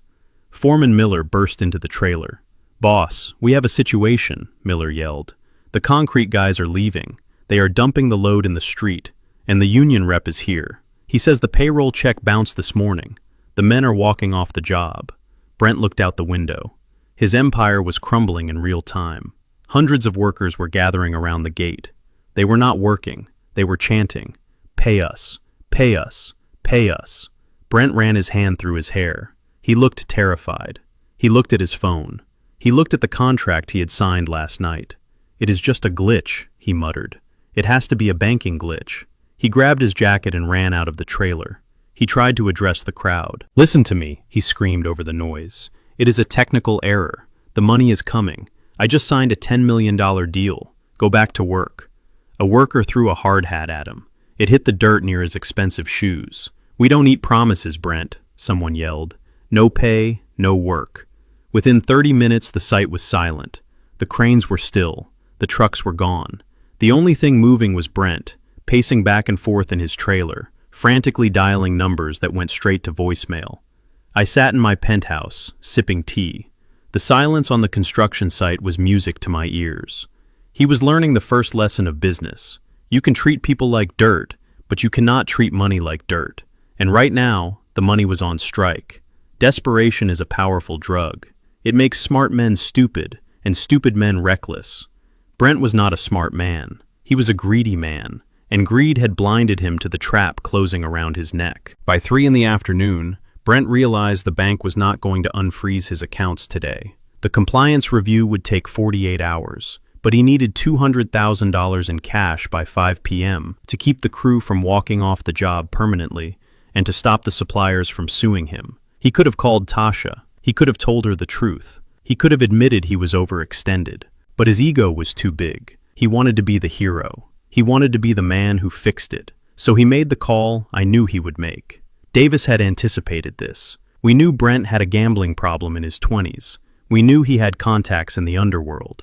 I watched the GPS tracker on his car move. He left the construction site. He drove past the shiny glass towers of downtown. He drove into the industrial district, to a warehouse that looked abandoned, but was actually the office of a man named Silas. Silas was a loan shark. He was not a bank. He did not care about credit scores. He cared about collateral and kneecaps. I listened to the audio from the bug in Brent's jacket. "I need 200 grand, Brent said. His voice was breathless. "Just for a week. I have 10 million coming in. It is just stuck in a wire transfer." Silas laughed. It was a dry, scratching sound. "I know who you are, Thompson. I saw you on the news. Big shot developer. Why are you coming to me for pocket change?" "Cash flow issue," Brent lied. "Just bridge capital." Silas paused. The silence was heavy. "It will cost you," Silas said. 20% interest, compounding weekly, and I need a personal guarantee." "Anything," Brent said too quickly. "I will pay you back double next week." "I need a lien on your car," Silas said, "and a lien on that property you were bragging about, the one on Elm Street." Brent hesitated. He had already pledged that house to the Sovereign Group. Pledging it twice was fraud. It was a felony. It was a prison sentence wrapped in a handshake. But he looked at his watch. It was 4 p.m. He was running out of time. "Fine," Brent said. "Draw it up." I heard the scratch of a pen on paper. I heard the thud of a heavy bag of cash being placed on a table. Brent walked out of that warehouse with a bag of money and a death sentence. He thought he had bought himself a lifeline. He didn't realize he had just dug the hole so deep that not even a ladder could save him. He drove back to the construction site. He paid the foreman in cash. He paid the union rep. He bought himself one more day of silence. He sat in his trailer, wiping sweat from his forehead, thinking he had survived the storm. I watched him from my penthouse. I touched the iron key in my pocket. "You didn't survive, son," I whispered. "You just took the bait." Phase 1 was complete. He was cut off from legitimate money. He was in bed with criminals. And he had committed fraud that I could prove with a single recording. Tomorrow, I would pull the string tight. Tomorrow, the iron rose would show its thorns, and Brent would realize that bleeding is not the worst thing that can happen to a man. Being erased is. Desperation has a distinct smell. It smells like stale coffee and cold sweat. It smells like a man who knows the clock is ticking louder than his heartbeat. On Tuesday morning, Brent reeked of it. He had 24 hours to pay back the $200,000 he had borrowed from Silas, the loan shark. The interest was compounding daily, and Silas had made it very clear that he did not accept excuses. He only accepted cash. I watched the final act of this tragedy from the comfort of my leather chair in the St. Regis. Davis had tapped into the security feed of the title company where Brent was heading. It was a small office in a strip mall, the kind of place that asked few questions as long as the check cleared. Brent was selling my house. He had found a buyer overnight, a man named Mr. Gecko. I called him that because he looked like a lizard in a cheap suit. He was a cash buyer, a flipper, the kind of man who circled distressed properties like a vulture, waiting for an animal to die. Brent had listed the house for half its value. He was practically giving it away. He did not care about the loss. He just needed the cash to pay Silas and keep his legs broken. I watched Brent sitting in the waiting room. He was shaking his leg nervously. He kept checking his phone. Every time it buzzed, he flinched, thinking it was Silas coming to collect. Mr. Gecko sat opposite him, looking bored. He knew he was getting a steal. He was going to buy my home, my sanctuary, and turn it into a rental property or flip it for a quick profit. "Just sign the papers," Brent muttered to himself. "Just sign the papers and get the check." He looked at the clock on the wall. It was 10 a.m. He had 7 hours until the deadline. The title officer called them back. She was a middle-aged woman with glasses and a tired expression. She led them into a small conference room with fluorescent lights that hummed loudly. "We are ready to close, Mr. Thompson," the woman said. "We just need to run the final title check and verify the funds." Brent smiled. It was a tight, painful smile. "Great. Let us get this done. I have a meeting at noon. He was lying. He did not have a meeting. He had a drop-off. Mr. Gecko pulled a cashier check from his jacket. Here it is, 300,000, cash, as agreed. Brent stared at the check. It was his salvation. It was his lifeline. He reached for a pen. I leaned forward in my chair. Not so fast, son, I whispered. The title officer typed something into her computer. She frowned. She hit the enter key again, harder this time. She adjusted her glasses. Is there a problem? Brent asked. His voice cracked slightly. The room went silent. The only sound was the humming of the lights and the frantic typing of the woman. Mr. Thompson, the woman said slowly. When did you acquire full power of attorney for the owner, Mr. Harold Jenkins? Last week, Brent said quickly. He is incapacitated. He is in a facility. I have full authority to sell. It is all in the file. The woman stopped typing. She looked up at Brent. Her face was not tired anymore. It was serious. I cannot proceed with this transaction, sir. What do you mean you cannot proceed? Brent stood up. The buyer is right here. The money is right here. Print the deed. The system has flagged the property, the woman said. A lis pendens was filed this morning. A what? Brent shouted. A notice of pending legal action, she explained. The title is frozen. The buyer, Mr. Gecko narrowed his eyes. He put his hand over the check. What kind of legal action? The woman turned the screen so they could see. It is a lawsuit filed by the Iron Rose Trust on behalf of Mr. Harold Jenkins. It alleges elder abuse fraud and coercion regarding the signing of the power of attorney documents. It also alleges that the transfer of the property to your wife 10 years ago violated the terms of the original deed, which granted Mr. Jenkins a life estate. Brent went pale. He looked like he had been punched in the gut. That is a lie, he screamed. My father-in-law is senile. He does not even know what day it is. Who filed this? The woman looked at the document. It was filed by the law firm of Davis and Sterling, and it is accompanied by a sworn affidavit from Mr. Jenkins himself, stating that he was forced to sign admission papers under duress. Mr. Gecko stood up. He snatched the check off the table. I am out, he said. Wait, Brent pleaded, grabbing the man's sleeve. It is a mistake. I can fix this. Just give me an hour. I will call my lawyer. Mr. Gecko shoved him away. I do not touch properties with fraud allegations. Do not call me again, Thompson. He walked out. The door slammed shut. Brent was left standing alone in the room with the title officer. She looked at him with suspicion now. I think you should leave, Mr. Thompson, she said, reaching for the phone, before I call the authorities. Brent ran. He did not walk. He ran out of that office like the building was on fire. I watched him go. I took a sip of my coffee. Strike one. Brent sat in his car in the parking lot. His hands were gripping the steering wheel so hard his knuckles were white. He was hyperventilating. He had no house. He had no buyer. And he had no money for Silas. He pulled out his phone. He dialed Tasha. Pick up, pick up, pick up, he screamed at the phone. Tasha answered on the fourth ring. Her voice was small and timid. Hello, who did you talk to? Brent roared. What? Tasha asked, confused. Who did you talk to about your father? Brent screamed. Did you call a lawyer? Did you talk to one of your friends? No, Brent, I have not talked to anyone, Tasha cried. What is happening? Someone filed a lawsuit, Brent yelled, hitting the dashboard with his fist. Someone blocked the sale of the house. They know about the nursing home, Tasha. They know about the papers. They are accusing us of fraud. Tasha gasped. Oh my God. Is it the police? It is worse, Brent said. It is a trust fund. Some group called Iron Rose. Who are they? Did your mother have rich friends? No, Tasha sobbed. Mom was a maid. She did not know anyone. Brent looked around the parking lot. He felt eyes on him. He felt paranoid.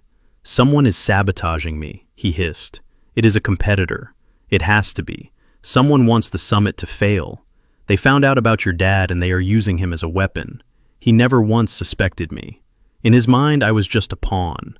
I was a confused old man drooling in a cafeteria somewhere. He could not conceive that the hand holding the knife was mine. What do we do, Brent? Tasha asked. I do not know, Brent whispered. The anger drained out of him, replaced by cold terror. His phone beeped, a text message. He looked at it. It was from an unknown number. It was just 3 emojis, a clock, a skull, and a $sign. It was Silas. Brent dropped the phone as if it were burning hot. "I have to go," he told Tasha. "Where are you going?" she asked. "To find money," he said. "Anywhere." He hung up. I watched him start the car. He peeled out of the parking lot, nearly hitting a minivan. He was driving blind. He was driving reckless. He was a rat in a maze, and I had just closed off the only exit. I turned to Davis, who was sitting across from me, working on his laptop. "He is running," I said. Davis nodded without looking up. "Let him run. He will only get tired." "What is the next move?" I asked. Davis turned the screen toward me. "The next move is the summit," he said. "He defaulted on the ground lease payment this morning. He used the money to pay the union instead of the rent." I smiled. It was a cold, hard smile. "So we own the buildings?" I asked. Davis nodded.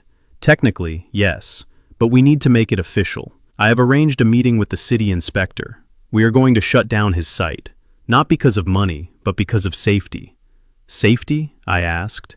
Davis smirked. "When you build fast and cheap, you cut corners. I have evidence that the steel he used for the foundation is subpar. It does not meet code." "And where did you get that evidence?" I asked. Davis pointed to the file labeled Iron Rose Suppliers.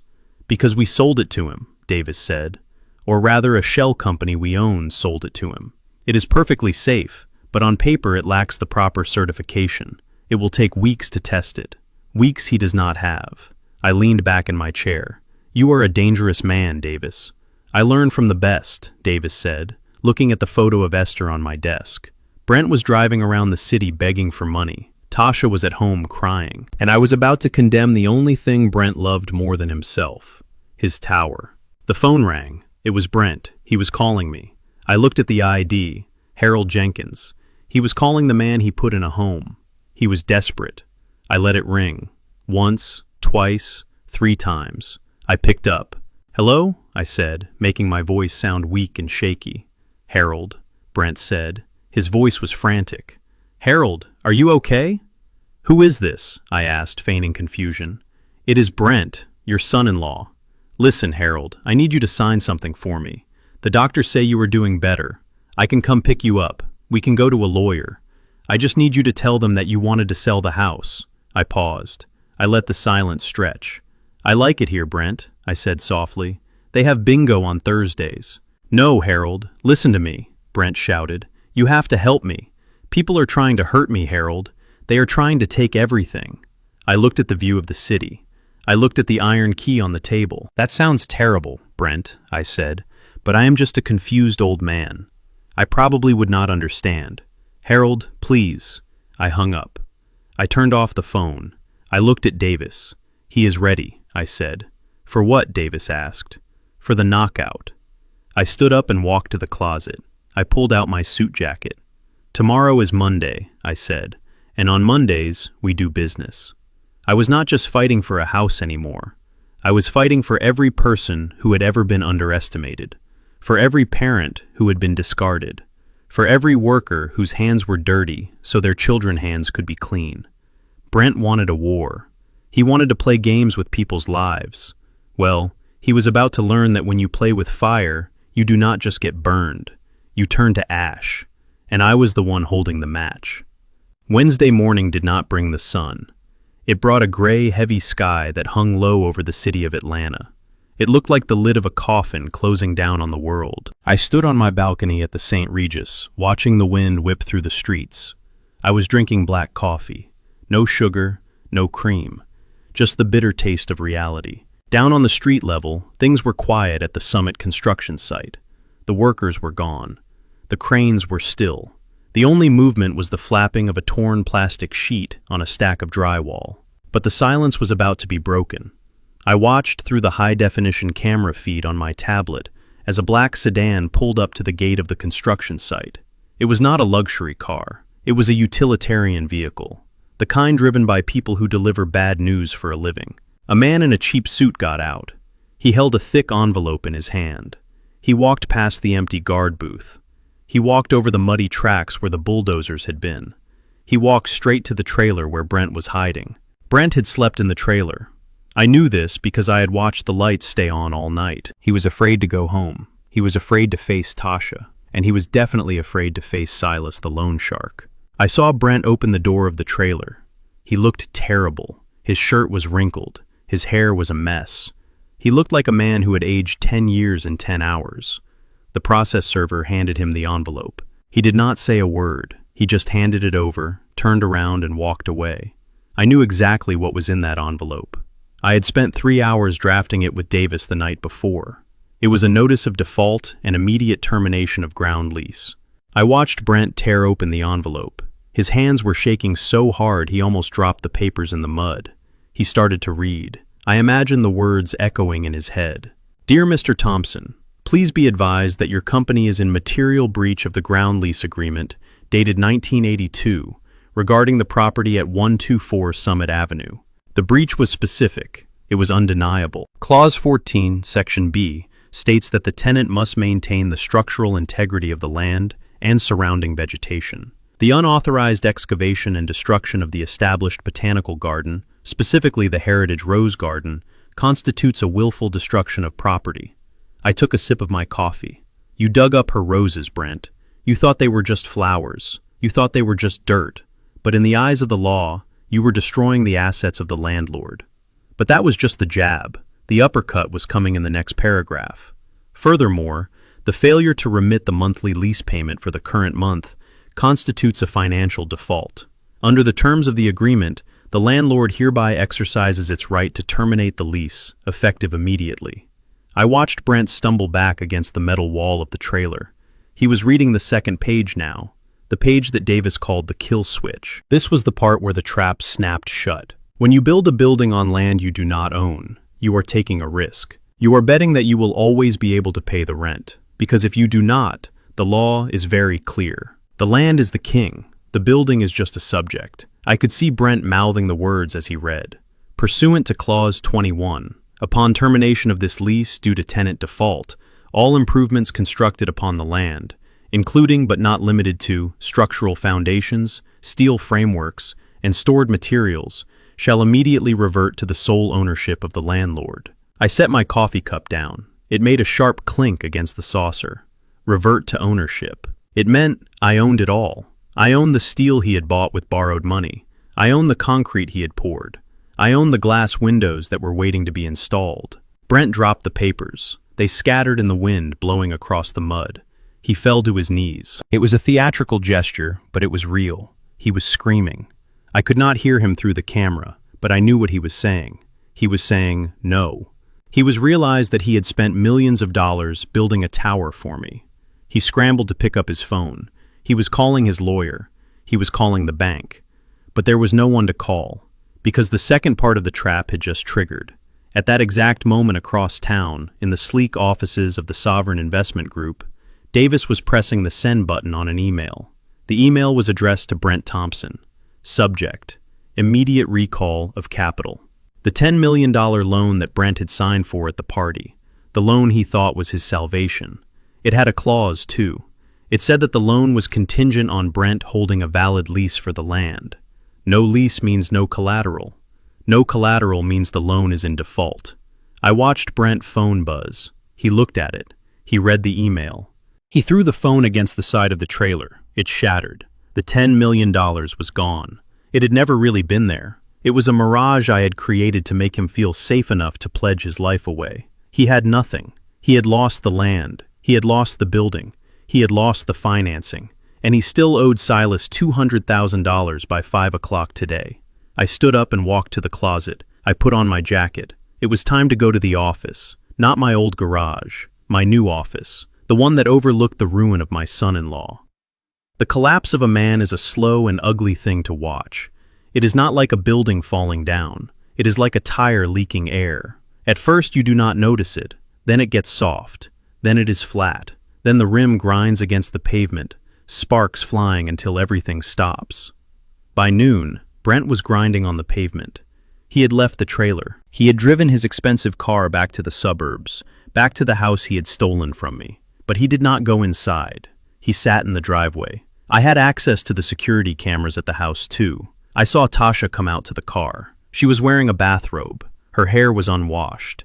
She looked like she had been crying for days. She knocked on the window. Brent did not open the door. He was staring straight ahead, gripping the steering wheel. Then I saw the other car arrive. It was a black SUV with tinted windows. It pulled up right behind Brent, blocking him in. Two men got out. They were not wearing suits. They were wearing leather jackets. One of them was big. The kind of big that comes from lifting heavy weights in a prison yard. The other one was thin and wiry, holding a baseball bat loosely at his side. These were Silas men. Tasha screamed. I saw her mouth open in a silent wail of terror. She banged on the window, trying to get Brent to move, trying to get him to run. But Brent could not move. He was paralyzed by the consequences of his own greed. The big man walked up to the driver's side window. He tapped on the glass. It was a gentle tap, almost polite. Brent rolled down the window an inch. I could not hear what they said, but I saw the exchange. The big man leaned in. He whispered something. He pointed to the house. He pointed to Tasha. Brent shook his head violently. He was begging. He was pleading. He was crying. The big man reached into his jacket and pulled out a piece of paper. He pressed it against the glass. It was the lien on the house. The lien Brent had signed with Silas.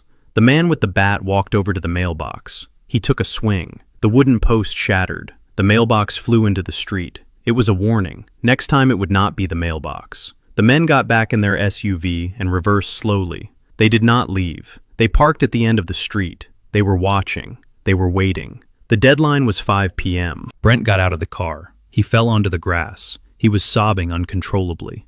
Tasha ran to him. She tried to hold him, but he pushed her away. He stood up and yelled at her. He pointed at the house and screamed. He blamed her. He blamed her mother. He blamed me. Then Tasha did the only thing she had left to do. She pulled out her phone. My phone rang in the penthouse. Incoming call. Tasha. I looked at the screen. I looked at the picture of her that popped up. It was a photo from her college graduation. She looked so happy, so innocent. Before she met Brent, before she forgot who she was. My finger hovered over the answer button. I wanted to answer. I wanted to tell her it was going to be okay. I wanted to be her father. But Esther's voice was in my head. My Harold is a lion. Lions do not save the prey from the consequences of their choices. Lions teach the cubs how to survive. And Tasha needed to learn how to survive without me. She needed to see Brent for what he really was, without my money acting as a cushion. I let it ring. 1 ring. 2 rings. 3 rings. I imagined her panic. I imagined her realizing that the safety net was gone, that the father she had tried to institutionalize was now her only hope, and he was not there. The ringing stopped. Voicemail. A minute later, the notification popped up. Voicemail from Tasha. I pressed play. "Daddy," she sobbed. Her voice was broken, breathless. "Daddy, please pick up. We are in trouble. Bad men are outside. Brent says we lost everything. He says the house is gone. Daddy, I am scared. I am so sorry for what we did. Please, Daddy. If you are there, please help us." I listened to it again. Then I deleted it. I walked to the window. The sun was trying to break through the clouds, but it was too weak. "You are not sorry, Tasha," I whispered to the empty room. "You were just scared. There is a difference." I checked the time.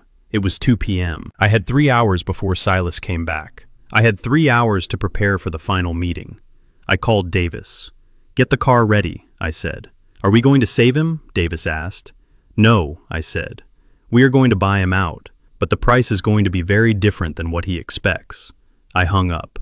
I touched the iron key in my pocket. It was time to close the deal. It was time to show Brent Thompson that the old man he threw away was the only man who could save his life. And the cost of that salvation was going to be everything he had left. The clock on the wall of my penthouse read 3:30 in the afternoon. I had been watching the digital numbers flip for the last hour. Each minute that passed was a minute closer to the deadline Silas had given my son-in-law. At 5 o'clock, Brent would learn the hard way that loan sharks do not offer grace periods. But I was not going to let Silas break Brent's legs. That would be too easy. I wanted to break his spirit. I nodded to Davis. He picked up his phone and dialed. I could hear the ringtone echo in the silent room. Brent picked up on the first ring. He sounded like a man who was drowning and had just found a straw. "Hello, is this the bank?" "This is Mr. Sterling, representing the Iron Rose Trust," Davis said. His voice was calm, professional, and utterly devoid of mercy. "Mr. Sterling," Brent gasped. Please, you have to help me. There has been a mistake. The lease, the loan. I can explain everything. I just need a little more time. The chairman is aware of your situation, Mr. Thompson, Davis interrupted. He is aware that you have lost your financing. He is aware that you have lost your land. And he is aware of your outstanding obligation to certain unregulated lenders.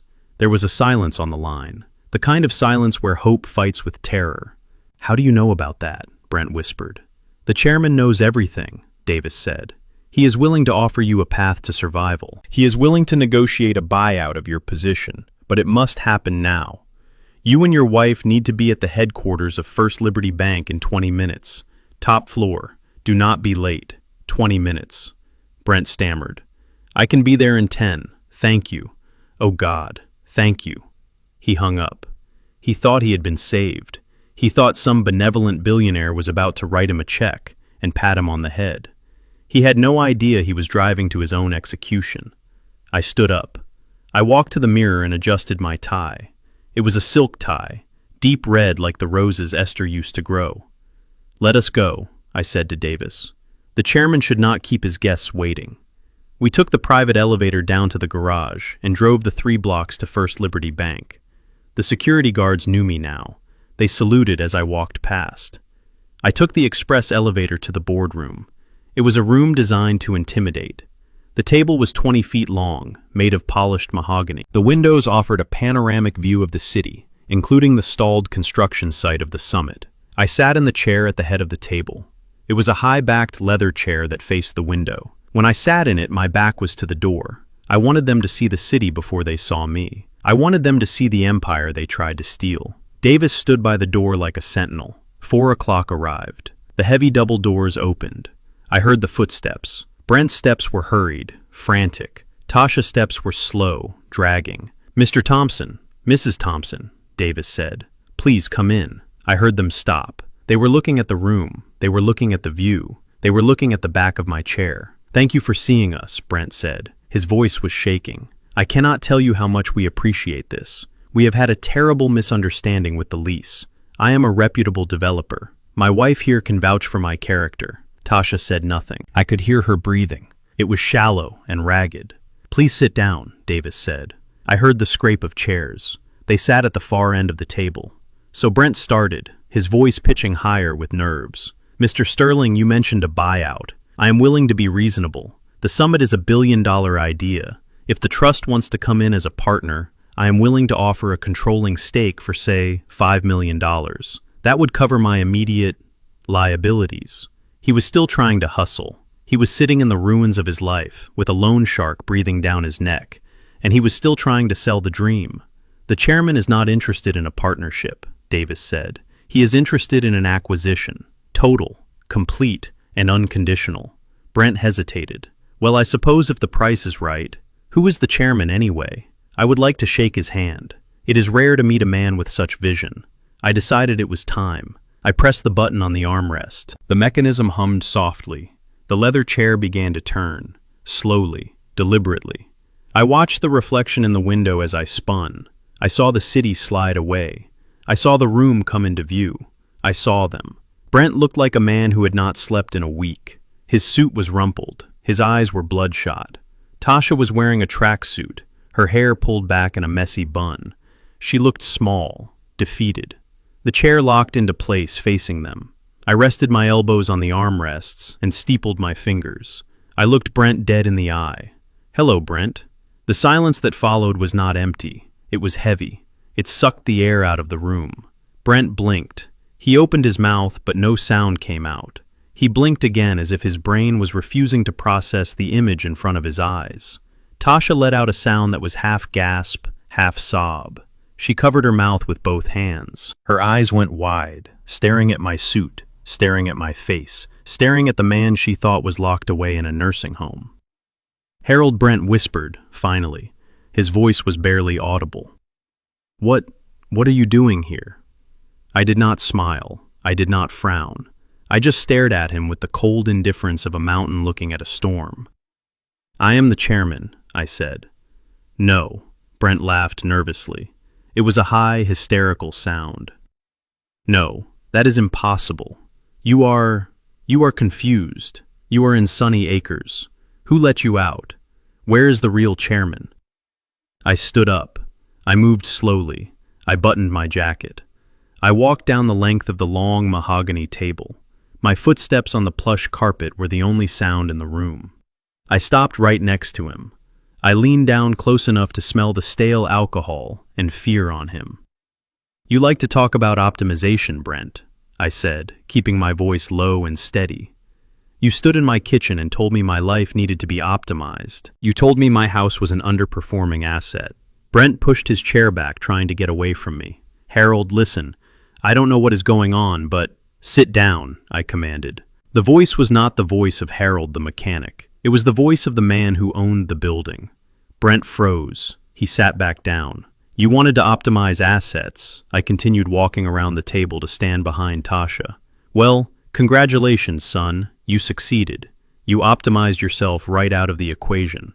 I looked at Tasha. She was trembling violently. She could not look at me. Daddy, she whispered. I ignored her. I walked back to the head of the table. I picked up the object that was sitting there. It was the black shoebox. The tape was cut, but it was still battered and old. I pulled out the black notebook, the one Brent had tried to throw in the trash. I threw it down the length of the table. It slid across the polished wood, stopping inches from Brent's hand. Open it, I said. Brent looked at the book. He looked at me. His hands were shaking so bad he could barely grasp the cover. He opened it. Read the last entry, I said. Brent looked at the page. He squinted. Monday, he read, his voice trembling. First Liberty Bank. Deposit $40. Mr. Blackwood is worried about the wolves. I told him my Harold is a lion. He stopped reading. He looked up at me. The realization was hitting him like a physical blow. The pieces were falling into place. The bank, the trust, the land, the name Iron Rose. Your mother-in-law was not a maid, Brent, I said. She was a visionary. While you were playing with blocks, she was buying the city. While you were talking about being a big shot, she was the one signing the checks that built the skyline. I pointed to the window, to the view of the summit. She bought that land 40 years ago, I said. She bought it for pennies because she knew one day someone like you would come along. Someone greedy, someone blind. I walked back to my chair and sat down. You thought you were a king, Brent. You thought you were playing chess. But you were never playing chess. You were just a pawn on my wife board, and she took you off the board 10 years ago, before you even knew the game had started. Brent dropped the notebook. He looked at Tasha. Did you know he accused her? Did you know about this? I did not know, Tasha sobbed, shaking her head. I swear, Brent, I did not know. Of course she did not know, I said. Esther knew that if Tasha knew about the money, she would become exactly what she is now. Weak, dependent, and married to a parasite. I leaned forward. Now let us talk about your situation. It is 4:20 p.m. You owe Silas $200,000 by 5 o'clock. Brent went white. How do you... I told you. I know everything. I own the debt collection agency that Silas works for. Or rather, I own the company that owns the company that employs him. This was a lie, of course. I did not own Silas. But Brent did not know that. And right now, fear was my greatest weapon. I can make the call, I said. I can tell Silas to stand down. I can pay off your debt. I can save your legs and your life. Brent fell to his knees. He crawled toward me. He actually crawled. Harold, please. I am sorry. I was stressed. I did not mean to hurt you. I love Tasha. We are family. Please help me. I looked down at him with disgust. Stand up, I said. You look pathetic. He stood up, wiping tears from his face. I will help you, I said. But not because we are family. You ceased to be my family the day you threw my wife's belongings in a dumpster. I will help you because I do not want your blood staining my sidewalk. I signaled to Davis. Davis slid a folder across the table. This is the deal, I said. Brent grabbed the folder. He opened it. It is a transfer of assets. You sign over your company. You sign over your car. You sign over everything you own to the Iron Rose Trust. In exchange, we pay off Silas, and we give you a check for $5,000. $5,000, Brent cried. That is nothing. The car alone is worth $80,000. It is $5,000 more than you will have when Silas is done with you, I said coldly. And it is enough to buy a bus ticket to anywhere but here. Brent looked at Tasha. Honey, Tell him. We cannot leave with nothing. I looked at Tasha. He is not leaving with nothing, I corrected. He is leaving with you. Or at least that is his plan. I looked at my daughter. This was the test, the final test. Tasha, I said softly, you have a choice. You can go with him. You can take the bus and start over with the man who tried to put your father in an asylum. Or you can stay. Tasha looked at Brent. She looked at the man who had screamed at her in the driveway, the man who had blamed her, the man who was currently selling their future for $5,000. Then she looked at me. She looked at the father who had carried her on his shoulders. Brent grabbed her hand. Tasha, tell him. We are a team. Tasha pulled her hand away. She stood up. She walked over to the window and looked out at the city. She did not say a word. Brent looked at her. Then he looked at the clock. 4:30. He grabbed the pen. Where do I sign? He asked, his voice dead. He signed the papers. He took the check. He did not look at Tasha again. He walked out of the room, broken, defeated, and alone. I watched the door close. I looked at my daughter. She was crying, silently, staring at the view. I did not go to her yet. I let her cry. She needed to mourn the life she thought she had, so she could begin to build the life she deserved. I turned my chair back to the window. Esther, I whispered, the garden is clear. The weeds are gone. Now we can start planting again. The silence in the boardroom was heavy enough to crush a man. Brent had signed over his company. He had signed over his car. He had signed over the assets he stole from me. But we were not done. I looked at the clock on the wall. It was 4:35. The sun was beginning to dip below the horizon, casting long shadows across the mahogany table. Brent looked at the door. He thought he was free. He thought he could just walk out of here and disappear. I cleared my throat. The sound made him jump in his chair. Sit down, Brent, I said. We have finished the business transaction. Now we have to deal with the criminal one. Brent sank back into the leather chair. His face was gray. Tasha was staring at her hands, which were folded tightly in her lap. She looked like a ghost. I signaled to Davis. He reached into his briefcase and pulled out 2 thick manila envelopes. He placed them on the table in front of me. They hit the wood with a heavy thud. I placed my hand on the first envelope. In this file, I said, keeping my voice low and even, is a comprehensive report compiled by my forensic accountants and private investigators.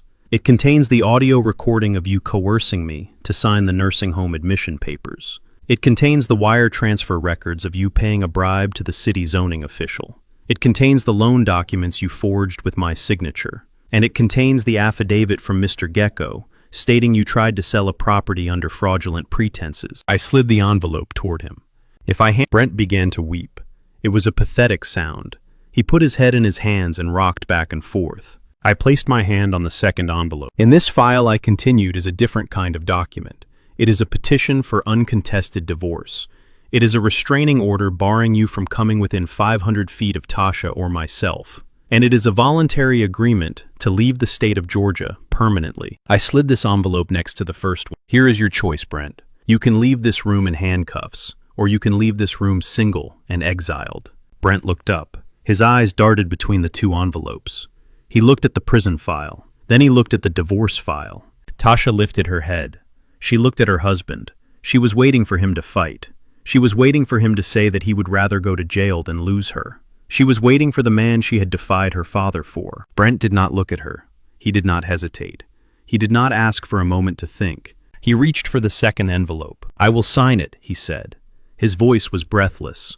I will sign the divorce papers. Just let me go. Tasha made a sound that I will never forget. It was a gasp that sounded like something inside her chest had snapped. Brent, she whispered. Brent ignored her. He ripped open the envelope. He pulled out the papers. He grabbed the pen from the table. He was moving fast. He was terrified that I might change my mind. Baby, please, Tasha said, her voice rising. You cannot just leave me. You said we were partners. You said you loved me. Brent stopped writing for a second. He looked at Tasha, but there was no love in his eyes. There was only the cold, hard instinct of a trapped animal. Tasha, grow up, he snapped. Look at this room. Look at your father. He is one. If I go to jail, I die. I am not going to prison for you. I am not going to prison for anyone. He went back to signing. He signed page 1. He signed page 2. He signed away 10 years of marriage in 10 seconds. Tasha stood up. She was shaking. She walked over to him. She grabbed his shoulder. "I gave up everything for you," she screamed. "I kicked my own father out of his house for you. I lied for you. I stole for you. And you were just going to sign me away like a bad contract." Brent shrugged her off. He did not even look up. "It was a bad contract, Tasha," he muttered. "It was the worst investment I ever made." He finished the last signature. He pushed the papers toward Davis. "There," he said, panting. "It is done. I signed it. Now give me the check. Give me the $5,000. Davis checked the signatures. He nodded to me. I pulled a check from my pocket. I slid it across the table. "Get out," I said. Brent grabbed the check. He stood up. He did not look at Tasha. He did not look at me. He ran for the door. He ran like the devil himself was chasing him. The heavy door slammed shut. The silence rushed back into the room. But this time, it was different. It was the silence of a truth revealed. Tasha stood in the middle of the room. She was staring at the closed door. Her hands were trembling. Tears were streaming down her face, but she was not making a sound. She had stripped her life down to the foundation for that man, and when the storm came, he had abandoned the house without a second thought. I watched her. My heart broke for her. I wanted to run to her. I wanted to hold her like I did when she was 5 years old and scraped her knee. I wanted to tell her that Daddy was here, and Daddy would fix it. But I stayed in my chair. A lion does not lick the wounds of the cub until the cub learns why it got bitten. Tasha turned slowly. She looked at me. Her eyes were hollow. "He never loved me," she whispered. I did not answer.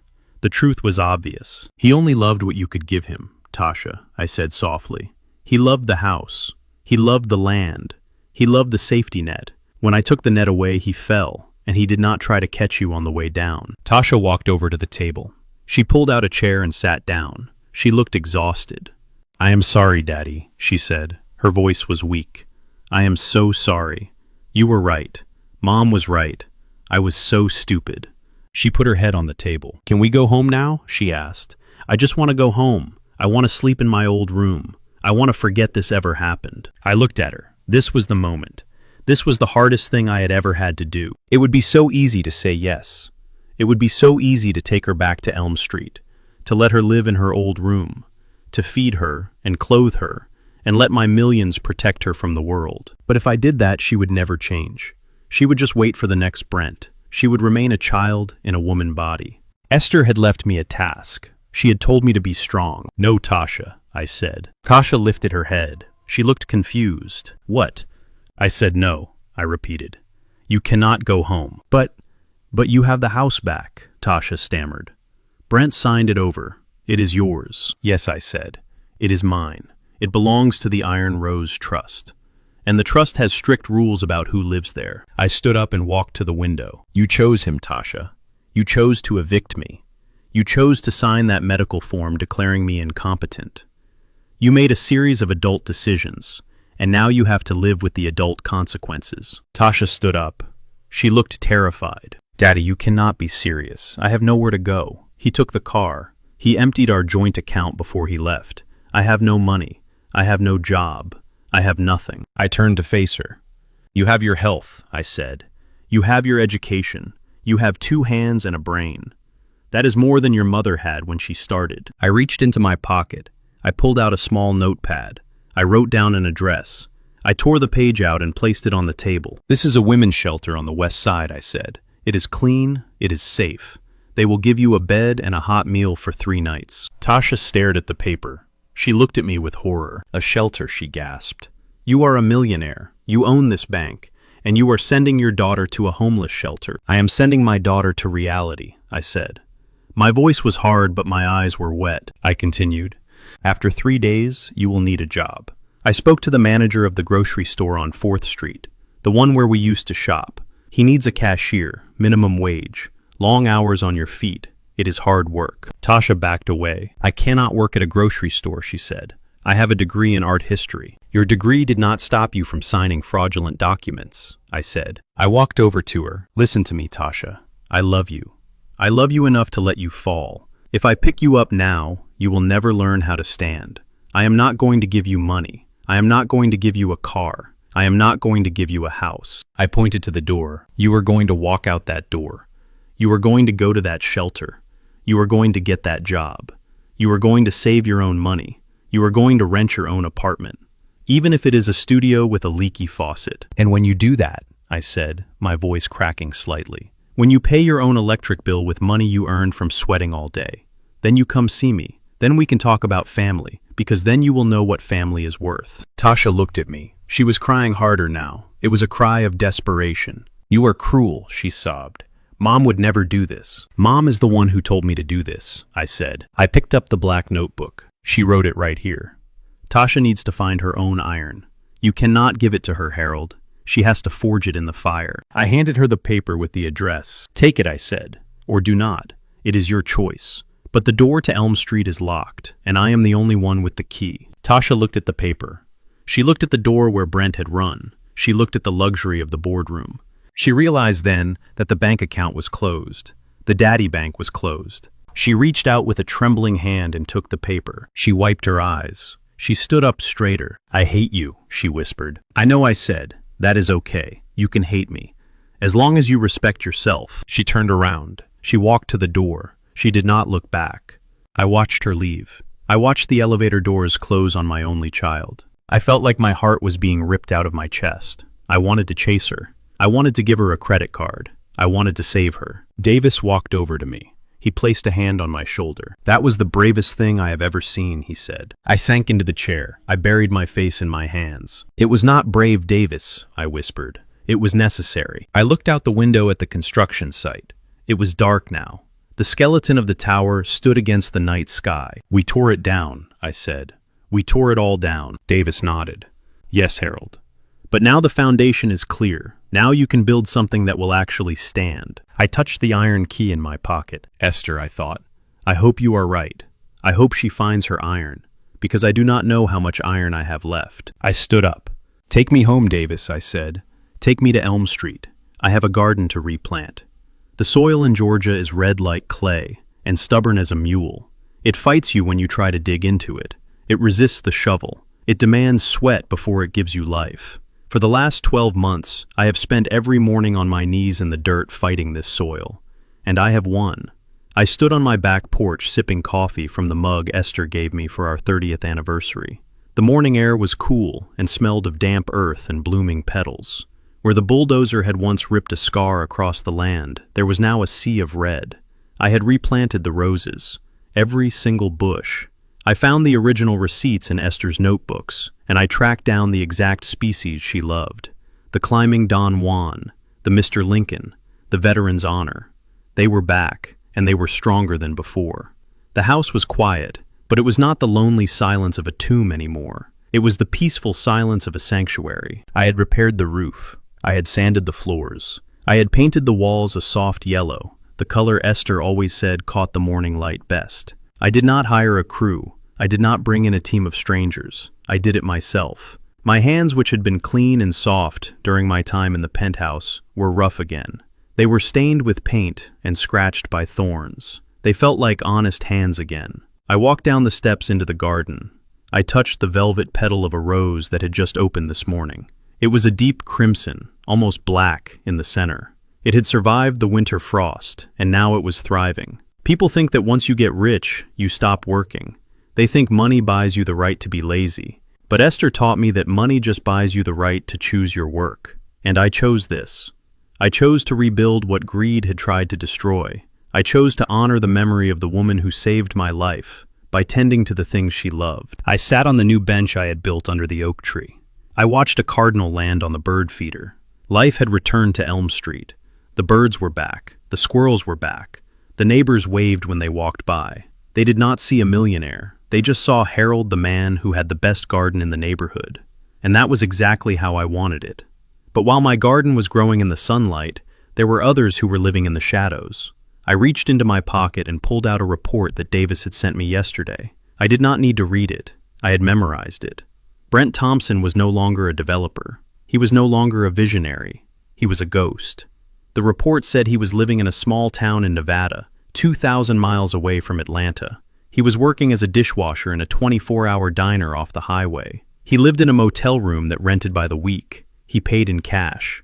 He did not have a bank account. He did not have a phone in his own name. He moved every 3 months, terrified that his past would catch up with him. He was right to be afraid. Silas the loan shark had a long memory. Even though I had paid off the principal debt, I had let Silas know that Brent had tried to run. In the world of shadow lending, running is a sin that is never fully forgiven. So Brent spent his days scrubbing grease off plates and his nights looking over his shoulder, waiting for a black SUV to pull into the parking lot. I felt no pity for him. He had chosen his path. He had chosen gold over loyalty, and now he had neither. He was living in a prison of his own making, a prison without bars, but with walls made of fear. I folded the report and put it away. I did not like thinking about Brent. I preferred to think about the person who had stayed. I looked at my watch. It was 7 a.m. Tasha would be opening the bakery right now. I got in my truck, not a limousine, my old Ford. I drove to the west side of the city, to a small bakery that smelled of yeast and cinnamon. I parked across the street and watched. Tasha was there unlocking the front door. She looked different. The expensive clothes were gone, replaced by jeans and an apron covered in flour. Her hair was not styled in a salon. It was pulled back in a practical ponytail. She looked tired. There were dark circles under her eyes. But she also looked strong. I watched her greet her staff. She did not bark orders like Brent used to. She smiled. She asked them about their families. She lifted the heavy trays of dough herself.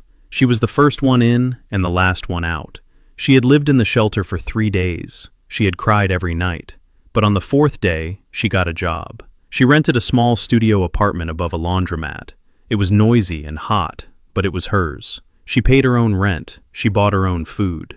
I got out of the truck and walked across the street. The bell above the door chimed. Tasha looked up from the register. When she saw me, her face lit up. It was a genuine smile, not the fake smile she used to wear at Brent's parties. "Hi, Daddy," she said, wiping her hands on her apron. "You are early. The cinnamon rolls are still hot." "I will take 2, I said, "and a black coffee." I reached for my wallet. "Put that away," Tasha said firmly. "Your money is no good here, Harold Jenkins. This is on the house." I looked at her. I saw the pride in her eyes. She did not want my money. She wanted to treat me. She wanted to show me that she could provide for her father. "Thank you," I said, putting my wallet away. We sat at a small table by the window. We did not talk about the past. We did not talk about the millions in the bank. We talked about the yeast rising. We talked about the price of sugar. We talked about the rain forecast for the weekend. She was not rich. She was struggling. But she was real. She had found her iron. "I am proud of you, Tasha," I said as I finished my coffee. She looked down at the table, fighting back tears. "I am proud of myself," she whispered. I stood up and kissed her on the forehead. She smelled like bread and hard work. It was the best smell in the world. I walked back to my truck. I had one more stop to make. It was Monday. I drove to First Liberty Bank. The guards opened the heavy glass doors for me. They did not stop me. They nodded with respect. "Good morning, Mr. Chairman," they said. I walked to the elevator and pressed the button for the private vault. Mr. Blackwood was waiting for me. He looked older, but his eyes were still sharp. "The board is assembled, Harold," he said. "The scholarship committee is ready for your approval." I walked into the conference room. A dozen people in suits stood up. I sat at the head of the table. "We are not here to talk about profits today," I said. "We are here to talk about the future." I opened the file in front of me. It was the charter for the Esther Jenkins Iron Rose Scholarship Fund. "This year," I said, my voice echoing in the quiet room, "we are giving full-ride scholarships to 50 students, not just any students. We are looking for the children of housekeepers, the children of janitors, the children of mechanics, the ones who are invisible to the world, but who see everything." I looked around the room. "We are going to give them the tools to build their own empires," I said. "We are going to teach them that patience is power, and we are going to teach them that no matter how much dirt is on their hands, their minds can be clean and sharp." I signed the authorization, $50 million. It was a lot of money, but it was an investment in justice. I left the bank at noon. The sun was high in the sky. I drove back to Elm Street. I walked into my study. I sat at my desk. On the desk there was a small object. It was a single rose, forged from black iron. I had commissioned a blacksmith to make it for me. It was heavy. It was cold. It was unbreakable. I picked it up. People say that revenge is sweet. They say you should crush your enemies and watch them fall. I have done that. I watched Brent fall, and I felt nothing but pity. The real victory is not in the destruction of others. It is in the construction of yourself. Brent is hiding in the dark, afraid of his own shadow. I am sitting in the light, surrounded by roses. My daughter has found her soul. My wife, Legacy, is changing lives. And I am still here. I rubbed the petals of the iron rose with my thumb. You were right, Esther, I whispered. The winter came, the storm blew, but the roots held. I looked out the window at the garden. A butterfly landed on a red bloom. I am not just a survivor anymore. I am the gardener, and the harvest is finally here. I placed the iron rose back on the desk. I closed my eyes and listened to the peace. My name is Harold Jenkins, and this is my house. We often confuse net worth with self-worth. Brent thought a big building made him a big man, but he crumbled because his foundation was made of greed. Esther taught me that true power is quiet. It is the discipline to save pennies when no one is watching, and the courage to stand alone when the world tries to erase you. Tasha had to lose everything to find herself, and that was the greatest gift I could give her. Never let anyone treat you like a liability in your own life. You are not a burden. You are the architect of your own destiny. If you are breathing, it is not too late to plant a new garden. If Harold and Esther's journey inspired you, please hit the like button and subscribe to the channel for more stories about justice and redemption. Share this with someone who needs to remember their own strength today. Let me know in the comments what you would have done in my shoes. Until next time.